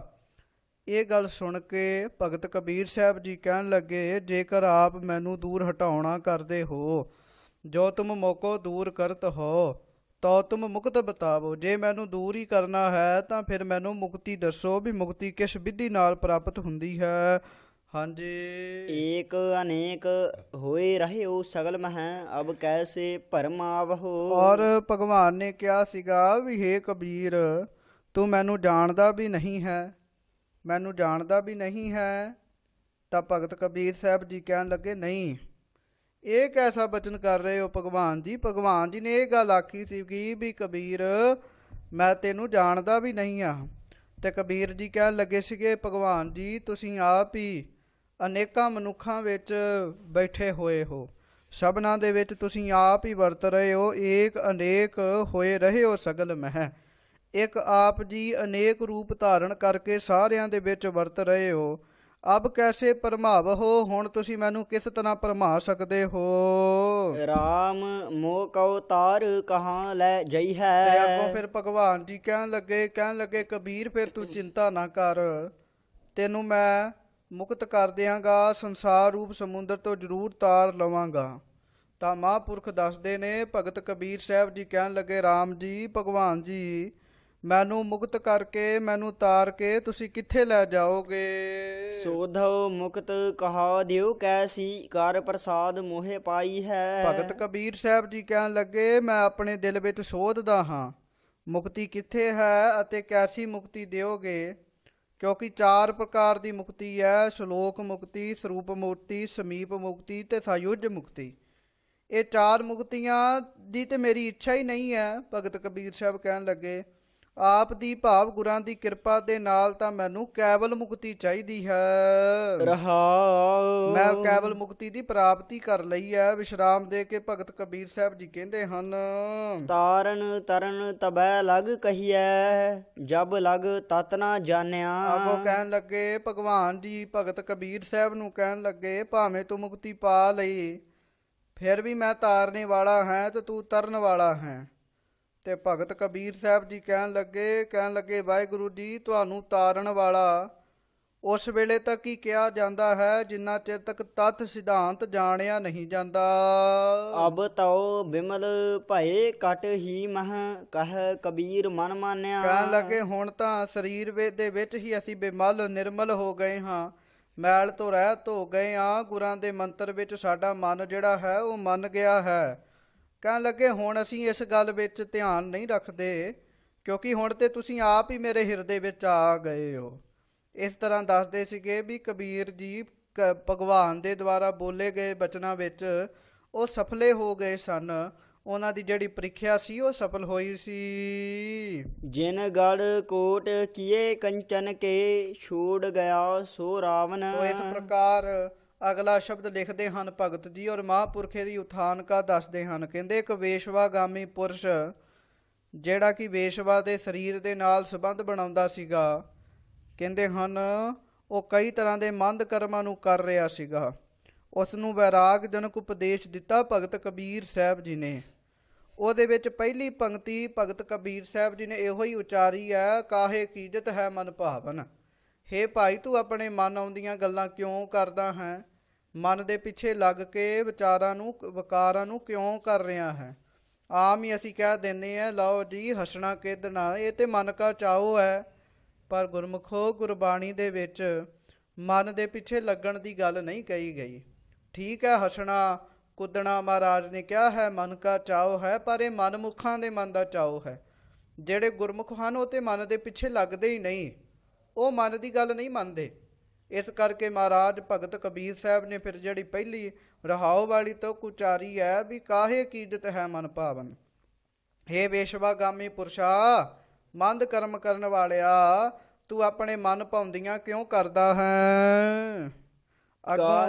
ਅੱਗੋਂ ਸਾਧ ਸੰਗਤ ਜੀ ਜੋ ਪਹਿਲੀ ਤੁਕ ਹੈ ਉਹ ਆਪ ਜੀ ਭਾਈ ਸਾਹਿਬ ਜੀ ਪੜ੍ਹਨਾ ਕਰੋ। ਜਿਨ ਗੜ ਕੋਟ ਕੀਏ ਕੰਚਨ ਕੇ ਛੂੜ ਗਿਆ ਸੋ ਰਾਵਣ। ਕਹਿਣ ਲੱਗੇ ਜਿਸ ਰਾਵਣ ਨੇ ਕਹਿਣ ਲੱਗੇ ਕੋਟ ਬਣਾਇਆ ਸੀਗਾ, ਕਿਲਾ ਬਣਾਇਆ ਸੀਗਾ ਸੋਨੇ ਦਾ, ਜਿਸ ਰਾਵਣ ਨੇ ਸੋਨੇ ਦੇ ਕਿਲੇ ਬਣਾ ਛੱਡੇ, ਸੋਨੇ ਦੀਆਂ ਕੰਧਾਂ ਬਣਾਈਆਂ, ਸਾਰੇ ਦੇਵਤੇ ਜਿਹਨੇ ਆਪਣੇ ਆਗਿਆਕਾਰੀ ਕੀਤੇ ਹੋਏ ਸਨ, ਉਹ ਰਾਵਣ ਵੀ ਅੰਤ ਨੂੰ ਸਾਰਾ ਕੁਝ ਛੱਡ ਕੇ, ਸਾਰੀ ਦੌਲਤ ਛੱਡ ਕੇ ਖਾਲੀ ਹੱਥ ਹੀ ਪਰਲੋਕ ਗਿਆ ਸੀਗਾ। ਕਿਉਂਕਿ ਮਹਾਰਾਜ ਨੇ ਬਾਣੀ ਵਿੱਚ ਆਖਿਆ ਹੈ 1 ਲੱਖ ਪੂਤ 1.25 ਲੱਖ ਨਾਤੀ, ਤੇ ਰਾਵਣ ਘਰ ਦੀਆ ਨਾ ਬਾਤੀ। ਇਹਦੇ ਤੋਂ ਇਲਾਵਾ ਆਖਿਆ ਵੀ ਬਸੰਤਰ ਜਾ ਕੇ ਕੱਪੜੇ ਧੋਈ, ਬਸੰਤਰ ਜਿਹਦੇ ਕੱਪੜੇ ਧੋਂਦਾ ਸੀਗਾ, ਅੱਜ ਉਸ ਰਾਵਣ ਦੇ ਘਰ ਕੁਝ ਵੀ ਨਹੀਂ ਹੈ। ਇਹੋ ਗੱਲ ਹੀ ਭਗਤ ਰਵਿਦਾਸ ਭਗਤ ਕਬੀਰ ਸਾਹਿਬ ਜੀ ਕਰ ਰਹੇ ਹਨ। ਉਹ ਕਹਿੰਦੇ ਹਨ ਸੋਨੇ ਦਾ ਕਿਲਾ ਬਣਾਇਆ ਸੀਗਾ ਰਾਵਣ ਨੇ, ਪਰ ਉਹ ਸਾਰਾ ਕੁਝ ਛੱਡ ਕੇ ਹੀ ਚਲੇ ਗਿਆ। ਹਾਂਜੀ, ਕਾਹੇ ਕੀਜਤ ਹੈ ਮਨ ਭਾਵਨ। ਇਸ ਕਰਕੇ ਮਨਮੁਖਾ, ਤੂੰ ਆਪਣੇ ਮਨ ਦੀਆਂ ਭਾਉਂਦੀਆਂ ਹੋਈਆਂ ਕਰਮ ਕਿਉਂ ਕਰਦਾ ਹੈ, ਮਨ ਦੇ ਪਿੱਛੇ ਕਿਉਂ ਲੱਗਾ ਪਿਆ ਹੈ। ਜਬ ਜਮ ਆਏ ਕੇਸ ਤੇ ਪਕੜੈ ਤਹ ਹਰ ਕੋ ਨਾਮ ਛਡਾਵਨ। ਕਹਿਣ ਲੱਗੇ ਜਦੋਂ ਜਮ ਆਉਣਗੇ ਕੇਸ ਤੋਂ ਫੜ ਲੈਣਗੇ, ਫਿਰ ਕੌਣ ਤੈਨੂੰ ਛਡਾਏਗਾ। ਕਿਉਂਕਿ ਜਮ ਆਉਂਦੇ ਹਨ ਸਿਰ ਤੋਂ ਫੜਦੇ ਹਨ, ਵਾਲਾਂ ਤੋਂ ਫੜ ਕੇ ਲੈ ਕੇ ਜਾਂਦੇ ਹਨ। ਕਹਿਣ ਲੱਗੇ ਉਸ ਸਮੇਂ ਵਾਹਿਗੁਰੂ ਦਾ ਨਾਮ ਹੈ, ਹਰੀ ਦਾ ਨਾਮ ਹੈ ਜਿਹੜਾ ਤੈਨੂੰ ਛਡਾਏਗਾ। ਰਹਾ ਵਿਸ਼ਰਾਮ ਦੇ ਕੇ ਭਗਤ ਜੀ ਕਿਰਪਾ ਕਰਦੇ ਹਨ। ਕਾਲ ਅਕਾਲ ਖਸਮ ਕਾ ਕੀਨਾ ਇਹੋ ਪਰਪੰਚ ਬਧਾਵਨ। ਕਿਉਂਕਿ ਇਹ ਜਮ ਕਾਲ ਅਕਾਲ ਪੁਰਖ ਦਾ ਕੀਤਾ ਹੋਇਆ ਹੈ, ਖਸਮ ਦਾ ਕੀਤਾ ਹੋਇਆ ਹੈ, ਔਰ ਉਸ ਦਾ ਕੀਤਾ ਹੋਇਆ ਇਸ ਸੰਸਾਰ ਦੇ ਬੰਨਣ ਲਈ ਹੈ। ਕਾਲ ਅਕਾਲ ਦਾ ਅਰਥ ਮਹਾਂਪੁਰਖਾਂ ਨੇ ਜੰਮਣ ਮਰਨ ਵੀ ਕੀਤਾ ਹੈ। ਕਹਿੰਦੇ ਇਹ ਜੰਮਣ ਮਰਨ ਵੀ ਤੇ ਵਾਹਿਗੁਰੂ ਦਾ ਆਪਣਾ ਹੀ ਕੀਤਾ ਹੋਇਆ ਹੈ। ਕਹਿਣ ਲੱਗੇ ਇਸ ਪਰਪੰਚ ਨੂੰ ਵਧਾਉਣ ਵਾਸਤੇ ਕੀਤਾ ਹੈ ਕਿ ਇਹ ਕੰਮ ਵਧਿਆ ਰਵੇ, ਕੰਮ ਚੱਲਦਾ ਰਵੇ। ਕਹਿਣ ਲੱਗੇ ਇਹ ਜੀਵ ਉਸ ਨੂੰ ਭੁਲਾ ਕੇ ਪਰਪੰਚ ਛਲ ਕਰੀ ਜਾਂਦਾ ਹੈ, ਵਲ ਛਲ ਕਰੀ ਜਾਂਦਾ ਹੈ, ਹੋਰ ਪਰਪੰਚਾਂ ਨੂੰ ਵਧਾਈ ਜਾਂਦਾ ਹੈ ਤੇ ਖਸਮ ਦਾ ਨਾਮ ਵਿਸਾਰੀ ਜਾਂਦਾ ਹੈ। ਕਹੇ ਕਬੀਰ ਤੇ ਅੰਤੇ ਮੁਕਤੇ ਜਿਨ ਹਿਰਦੈ ਰਾਮ ਰਸਾਇਨ। ਭਾਈ ਵਾਹਿਗੁਰੂ ਜੀ ਭਗਤ ਕਬੀਰ ਸਾਹਿਬ ਜੀ ਇਹ ਗੱਲ ਕਹਿੰਦੇ ਹਨ ਅੰਤ ਨੂੰ ਉਹੋ ਹੀ ਮੁਕਤ ਹੁੰਦੇ ਹਨ ਭਾਈ ਜਿਨ੍ਹਾਂ ਨੇ ਆਪਣੇ ਹਿਰਦੇ ਵਿੱਚ ਨਾਮ ਵਸਾਇਆ ਹੁੰਦਾ ਹੈ। ਵਾਹਿਗੁਰੂ ਜੀ ਦੇ ਨਾਮ ਦਾ ਰਸਾਇਣ ਰਸ ਜਿਹੜਾ ਹੈ ਉਹ ਛਕਿਆ ਹੁੰਦਾ ਹੈ, ਅੰਤ ਨੂੰ ਉਹ ਮੁਕਤ ਹੋ ਜਾਂਦੇ ਹਨ। ਦੇਹੀ ਗਾਵਾ ਜੀਉ ਧਰ ਮਹਤਉ ਬਸਹਿ ਪੰਚ ਕਿਰਸਾਨਾ। ਸੋ ਇਸ ਤੋਂ ਬਾਅਦ ਜਿਹੜਾ ਸ਼ਬਦ ਹੈ ਉਹ ਵੀ ਭਗਤ ਕਬੀਰ ਸਾਹਿਬ ਜੀ ਦਾ ਹੀ ਹੈ। ਮਹਾਂਪੁਰਖਾਂ ਨੇ ਇਹਦੀ ਉਥਾਨਕਾ ਦੱਸੀ ਹੈ ਵੀ ਸੰਤ ਮੰਡਲੀ ਨੇ ਆ ਕੇ ਭਗਤ ਜੀ ਦੇ ਕੋਲ ਆ ਕੇ ਬੇਨਤੀ ਕੀਤੀ ਸੀਗੀ ਕਿ ਆਪ ਜੀ ਕਿਹੜੇ ਸਾਧਨਾ ਕਰਕੇ ਪਰਮੇਸ਼ਰ ਦੀ ਪ੍ਰਾਪਤੀ ਕੀਤੀ ਹੈ ਤੇ ਸਾਨੂੰ ਕਿਵੇਂ ਹੋਵੇ। ਇਹ ਗੱਲ ਸੁਣ ਕੇ ਭਗਤ ਜੀ ਨੇ ਇਹ ਸ਼ਬਦ ਉਚਾਰਿਆ ਸੀਗਾ। ਇਹਦੀ ਜਿਹੜੀ ਰਹਾਉ ਵਾਲੀ ਤੁਕ ਹੈ ਉਹ ਹੈ ਬਾਬਾ ਅਬ ਨਾ ਬਸੋਂ ਇਹ ਗਾਓ। ਭਾਵ ਹੈ ਭਾਈ ਜਿਸ ਸਰੀਰ ਰੂਪੀ ਗਾਓ, ਭਾਵ ਪਿੰਡ ਵਿੱਚ ਮੈਂ ਵਸਦਾ ਨਹੀਂ ਹਾਂ, ਭਾਵ ਦੇ ਅਧਿਆਸ ਨਹੀਂ ਕਰਦਾ, ਅਰਥਾਤ ਹੁਣ ਮੈਂ ਦੇ ਅਧਿਆਸ ਤੋਂ ਰਹਿਤ ਹੋਣ ਕਰਕੇ ਪ੍ਰਭੂ ਦੀ ਪ੍ਰਾਪਤੀ ਕੀਤੀ ਹੈ। ਭਾਵ ਆਪਣੇ ਸਰੀਰ ਦੇ ਆਪਣੀ ਸਰੀਰ ਦੀ ਨਹੀਂ ਮੰਨੀ। ਮਨ ਵਾਹਿਗੁਰੂ ਅੱਖਾਂ ਕੀ ਕਹਿੰਦੀਆਂ ਹਨ, ਕੰਨ ਕੀ ਕਹਿੰਦੇ ਹਨ, ਨੱਕ ਕੀ ਕਹਿੰਦਾ ਹੈ, ਮੈਂ ਇਸ ਪਿੰਡ ਦੀ ਗੱਲ ਨਹੀਂ ਮੰਨੀ, ਇਸ ਕਰਕੇ ਮੈਂ ਹੁਣ ਇਸ ਸਰੀਰ ਵਿੱਚ ਨਹੀਂ ਰਹਿੰਦਾ, ਤਾਂ ਮੈਨੂੰ ਵਾਹਿਗੁਰੂ ਦੀ ਪ੍ਰਾਪਤੀ ਹੋਈ ਹੈ। ਸੋ ਆਓ ਜਿਵੇਂ ਭਗਤ ਕਬੀਰ ਸਾਹਿਬ ਜੀ ਕਿਰਪਾ ਅੱਗੇ ਕਰਦੇ ਹਨ ਉਸੇ ਤਰ੍ਹਾਂ ਹੀ ਆਪਾਂ ਸਰਵਣ ਕਰੀਏ ਜੀ। ਦੇਹੀ ਗਾਵਾ ਜੀਉ ਧਰ ਮਹਤਉ ਬਸਹਿ ਪੰਚ ਕਿਰਸਾਨਾ। ਕਹਿੰਦੇ ਹਨ ਦੇਹੀ ਗਾਵਾ, ਆ ਜਿਹੜੀ ਦੇਹ ਹੈ ਨਾ ਇਹ ਗਾਵਾ, ਗਾਵਾ ਤੋਂ ਭਾਵ ਹੈ ਗਾਉਂ, ਗਾਉਂ ਤੋਂ ਭਾਵ ਹੈ ਪਿੰਡ। ਕਹਿਣ ਲੱਗੇ ਇਹ ਪਿੰਡ ਹੈ। ਜੀਓ ਧਰ ਮਹਤਉ, ਕਹਿੰਦੇ ਹਨ ਜਿਹੜਾ ਵਿੱਚ ਹੈ ਨਾ ਜੀਓ ਭਾਵ ਮਨ, ਉਹ ਬਣਿਆ ਜ਼ਮੀਂਦਾਰ, ਉਹ ਲੰਬਰਦਾਰ ਹੈ, ਉਹ ਮੁਖੀਆ ਬਣਿਆ ਪਿਆ ਹੈ। ਬਸਹੇ ਪੰਚ ਕਿਰਸਾਨਾ, ਇਸ ਸਰੀਰ ਰੂਪੀ ਭੂਮੀ ਉੱਤੇ ਕਹਿਣ ਲੱਗੇ 5 ਕਿਸਾਨ ਆਪਣੀ ਖੇਤੀ ਕਰ ਰਹੇ ਹਨ। ਨੈਨੂ ਨਖਟੂ ਸ਼ਰਵਨ ਰਸਪਤ ਇੰਦਰੀ ਕਹਿਆ ਨਾ ਮਾਨਾ। ਉਹਨਾਂ ਜ਼ਮੀਂਦਾਰਾਂ ਦਾ ਨਾਮ ਕੀ ਹੈ ਜਿਹੜੇ 5 ਕਿਸਾਨ ਹਨ? ਉਹ ਕੌਣ ਹਨ? ਤਾਂ ਆਖਿਆ ਵੀ ਨੈਨੂ, ਨੈਣ ਅੱਖਾਂ, ਇਹ ਵੀ ਜ਼ਮੀਂਦਾਰੀ ਕਰਦੇ ਨੇ, ਸਰੀਰ ਨੂੰ ਚਲਾਉਣ ਵਿੱਚ ਸਹਾਇਤਾ ਕਰਦੇ ਹਨ। ਨਕਟੂ ਨੱਕ, ਸ਼ਰਵਣੀ ਕੰਨਾਂ ਦਾ ਨਾਂ ਹੈ, ਰਸ ਨਾਮ ਹੈ ਰਸਨਾ ਦਾ, ਅਤੇ ਪਤ ਨਾਮ ਹੈ ਸਾਧ ਸੰਗਤ ਦੀ ਤਵਚਾ ਦਾ। ਕਹਿੰਦੇ ਹਨ ਇੰਦਰੀ ਕਹਿਆ ਨਾ ਮਾਨਾ, ਨਾ ਮੇਰੀਆਂ ਅੱਖਾਂ ਮੇਰਾ ਕਹਿਣਾ ਮੰਨਦੀਆਂ ਹਨ, ਨਾ ਹੀ ਮੇਰਾ ਨੱਕ ਕਹਿਣਾ ਮੰਨਦਾ ਹੈ, ਨਾ ਮੇਰੇ ਕੰਨ ਕਹਿਣਾ ਮੰਨਦੇ ਹਨ, ਨਾ ਮੇਰੀ ਜੀਭ ਕਹਿਣਾ ਮੰਨਦੀ ਹੈ, ਤੇ ਨਾ ਹੀ ਮੇਰਾ ਆਖਿਆ ਹੋਇਆ ਮੇਰੀ ਤਵਚਾ ਹੀ ਮੰਨਦੀ ਹੈ। ਇਹ 5 ਜਿਹੜੇ ਕਿਰਸਾਨ ਨੇ ਇਹ ਮੇਰੀ ਗੱਲ ਨਹੀਂ ਮੰਨਦੇ। ਅੱਖਾਂ ਬਾਰ-ਬਾਰ ਮਾੜਾ ਵੇਖਣ ਨੂੰ ਕਹਿੰਦੀਆਂ ਨੇ, ਮਾੜਾ ਵੇਖ ਲੈ। ਕੰਨ ਬਾਰ-ਬਾਰ ਕਹਿੰਦੇ ਹਨ ਵੀ ਨਿੰਦਿਆ ਸੁਣ ਲੈ। ਮੁਖ ਬਾਰ-ਬਾਰ ਕਹਿੰਦੇ ਨੇ ਵਕਾਰੀ ਬੋਲ ਬੋਲ, ਨਿੰਦਿਆ ਬੋਲ। ਨੱਕ ਬਾਰ-ਬਾਰ ਕਹਿੰਦਾ ਹੈ ਦੁਰਗੰਧ ਸੁਣ ਲੈ। ਤੇ ਜਿਹੜੀ ਤਵਚਾ ਹੈ, ਇਹ ਸਰੀਰ ਦੀ ਚਮੜੀ, ਇਹ ਬਾਰ-ਬਾਰ ਇਹੋ ਗੱਲ ਹੀ ਕਹਿੰਦੀ ਹੈ ਵੀ ਤੂੰ ਕਿਸੇ ਨੂੰ ਸਪਰਸ਼ ਕਰ ਲੈ। ਇਸ ਪ੍ਰਕਾਰ ਸਾਧ ਸੰਗਤ ਜੀ ਮਹਾਰਾਜ ਭਗਤ ਕਬੀਰ ਸਾਹਿਬ ਜੀ ਫਰਮਾ ਰਹੇ ਹਨ। ਉਹ ਕਹਿੰਦੇ ਹਨ ਇਹ ਜਿਹੜੇ 5 ਕਿਰਸਾਨ ਹਨ, ਇਹ ਇੰਦਰੀ ਕਹਿਆ ਨਾ ਮਾਨਾ, ਇਹ ਇੰਦਰੀਆਂ ਦੀ ਨਿਆਈ ਹਨ। ਕਹਿਣ ਲੱਗੇ ਇਹਨਾਂ ਨੂੰ 5 ਗਿਆਨ ਇੰਦਰੇ ਵੀ ਕਹਿੰਦੇ ਹਨ। ਨੱਕ, ਅੱਖ, ਕੰਨ, ਜੀਭ, ਤਵਚਾ, ਇਹ 5 ਗਿਆਨ ਇੰਦਰੇ ਹਨ। ਇਹ ਮੇਰਾ ਕਹਿਆ ਨਹੀਂ ਮੰਨਦੇ। ਬਾਬਾ ਅਬ ਨਾ ਬਸੋ ਇਹ ਗਾਓ। ਇਸ ਕਰਕੇ ਕਹਿਣ ਲੱਗੇ ਹੁਣ ਮੈਂ ਇਸ ਸਰੀਰ ਰੂਪੀ ਪਿੰਡ ਵਿੱਚ ਨਹੀਂ ਵਸਦਾ, ਭਾਵ ਮੈਂ ਆਪਣੀ ਸੁਰਤ ਨੂੰ ਇਸ ਸਰੀਰ ਰੂਪੀ ਪਿੰਡ ਵਿੱਚੋਂ ਬਹੁਤ ਉੱਚਾ ਚੁੱਕ ਲਿਆ ਹੈ। ਘਰੀ ਘਰੀ ਕਾ ਲੇਖਾ ਮਾਗੈ ਕਾਇਬ ਚੇਤ ਨਾਓ। ਕਹਿਣ ਲੱਗੇ ਕਾਰਨ ਇਹ ਹੈ ਵੀ ਘਰੀ ਘਰੀ ਦਾ ਲੇਖਾ ਮੰਗਿਆ ਜਾਂਦਾ ਹੈ। ਬੰਦਾ ਇਹਨਾਂ ਦੇ ਵਿੱਚ ਪੈ ਕੇ ਗਲਤ ਮਲਤ ਕੰਮ ਤੇ ਕਰ ਲੈਂਦਾ। ਸਾਧ ਸੰਗਤ ਜੀ ਅੱਖਾਂ ਦੇ ਨਾਲ ਗਲਤ ਚੀਜ਼ ਵੇਖ ਲੈਂਦਾ, ਕੰਨਾਂ ਨਾਲ ਗਲਤ ਸੁਣ ਵੀ ਲੈਂਦਾ ਹੈ, ਪਰ ਉਦੋਂ ਨਹੀਂ ਪਤਾ ਲੱਗਦਾ। ਇਹ ਗੱਲ ਦਾ ਨਹੀਂ ਪਤਾ ਵੀ ਅੱਖਾਂ ਨਾਲ ਮਾੜਾ ਵੇਖਿਆ ਹੋਇਆ ਇੱਕ ਕਰਮ ਬੋਇਆ ਗਿਆ ਹੈ, ਇੱਕ ਬੀਜ ਬੋਇਆ ਗਿਆ ਹੈ। ਹੁਣ ਇਸ ਬੀਜ ਦਾ ਫਲ ਮਿਲਣਾ ਹੀ ਮਿਲਣਾ ਹੈ। ਇਹ ਨਹੀਂ ਵੀ ਇਹਦਾ ਫਲ ਨਹੀਂ ਮਿਲੇਗਾ, ਇਹਦਾ ਫਲ ਮਿਲੇਗਾ। ਸੋ ਕਹਿੰਦੇ ਹਨ ਘਰੀ ਘਰੀ ਕਾ ਲੇਖਾ ਮੰਗੈ। ਅੱਗੇ ਜਾ ਕੇ ਤਾਂ ਭਾਈ ਘੜੀ ਘੜੀ ਦਾ ਲੇਖਾ ਮੰਗਦੇ ਹਨ। ਕਹਿੰਦੇ ਹਨ ਕਾਇਤ ਚੇਤੂ ਨਾਓ, ਜਿਹੜਾ ਹਿਸਾਬ ਮੰਗਦਾ ਹੈ ਨਾ, ਹਿਸਾਬ, ਉਹਦਾ ਨਾਮ ਹੀ ਭਗਤ ਕਬੀਰ ਜੀ ਨੇ ਲਿਖਿਆ ਹੈ। ਕਹਿਣ ਲੱਗੇ ਉਸ ਮੁਨਸ਼ੀ ਦਾ ਨਾਮ ਹੈ ਚਿੱਤਰਗੁਪਤ। ਚਿੱਤਰਗੁਪਤ ਜਬ ਲੇਖਾ ਮੰਗਿਆ, ਬਾਣੀ ਵਿੱਚ ਵੀ ਇਹ ਗੱਲ ਹੈ, ਹੋਰ ਥਾਵਾਂ ਤੇ ਵੀ। ਸੋ ਮਹਾਰਾਜ ਕਹਿੰਦੇ ਹਨ ਸੱਜੇ ਮੋਢੇ ਤੇ ਬੈਠਾ ਚਿੱਤਰ ਦਿਨ ਦੀਆਂ ਸਾਰੀਆਂ ਗੱਲਾਂ ਲਿਖਦਾ ਹੈ, ਖੱਬੇ ਮੋਢੇ ਤੇ ਬੈਠਾ ਗੁਪਤ ਕਹਿੰਦੇ ਹਨ ਇਹ ਵੀ ਸਾਰੀਆਂ ਗੱਲਾਂ ਲਿਖਦਾ ਰਹਿੰਦਾ ਹੈ। ਰਹਾਉ। ਸੋ ਅੱਗੋਂ ਵਿਸ਼ਰਾਮ ਦੇ ਕੇ ਭਗਤ ਕਬੀਰ ਸਾਹਿਬ ਜੀ ਕਿਰਪਾ ਕਰਦੇ ਹਨ। ਧਰਮ ਰਾਏ ਜਬ ਲੇਖਾ ਮਾਗੈ ਬਾਕੀ ਨਿਕਸੀ ਭਾਰੀ। ਕਹਿਣ ਲੱਗੇ ਜਿਹੜੇ ਇਹਨਾਂ ਗਿਆਨ ਇੰਦਰੀਆਂ ਦੇ ਚੱਕਰ 'ਚ ਪਏ ਰਹਿੰਦੇ ਨੇ, ਇਹਨਾਂ ਦੇ ਪਿੱਛੇ, ਅੱਖਾਂ ਦੇ, ਨੱਕ ਦੇ, ਕੰਨਾਂ ਦੇ ਪਿੱਛੇ ਇਹਨਾਂ ਕੰਮਾਂ ਨੂੰ ਮੰਨਦੇ ਰਹਿੰਦੇ ਹਨ, ਇਹਨਾਂ ਦੀ ਕਹੀ ਹੋਈ ਗੱਲ ਮੰਨਦੇ ਹਨ। ਕਹਿੰਦੇ ਹਨ ਫਿਰ ਜਦੋਂ ਧਰਮ ਰਾਜਾ ਲੇਖਿਆ ਮੰਗਦਾ ਹੈ ਨਾ, ਤੇ ਫਿਰ ਬਾਕੀ ਨਿਕਸੀ ਭਾਰੀ, ਪਾਪਾਂ ਦੀ ਬਾਕੀ ਕਹਿਣ ਲੱਗੇ ਫਿਰ ਭਾਰੀ ਨਿਕਲਦੀ ਹੈ। ਭਾਵ ਫਿਰ ਪਤਾ ਲੱਗਦਾ ਵੀ ਮੇਰੇ ਸਿਰ ਤੇ ਪਾਪਾਂ ਦੀ ਪੰਡ ਹੈ। ਪੰਚ ਕਿਰਸਾਨ ਵਾ ਭਾਗ ਗਏ ਲੈ ਬਾਧਿਓ ਜਿਉ ਦਰਬਾਰੀ। ਕਹਿਣ ਲੱਗੇ ਉਦੋਂ ਤੇ ਗਿਆਨ ਇੰਦਰੇ ਪੰਜੋ ਹੀ ਭੱਜ ਗਏ। ਨਾ ਅੱਖ ਰਹੀ, ਨਾ ਨੱਕ ਰਿਹਾ, ਨਾ ਕੰਨ ਰਿਹਾ, ਨਾ ਤਵਚਾ ਹੀ ਰਹੀ, ਤੇ ਨਾ ਜੀਭ ਹੀ ਰਹੀ।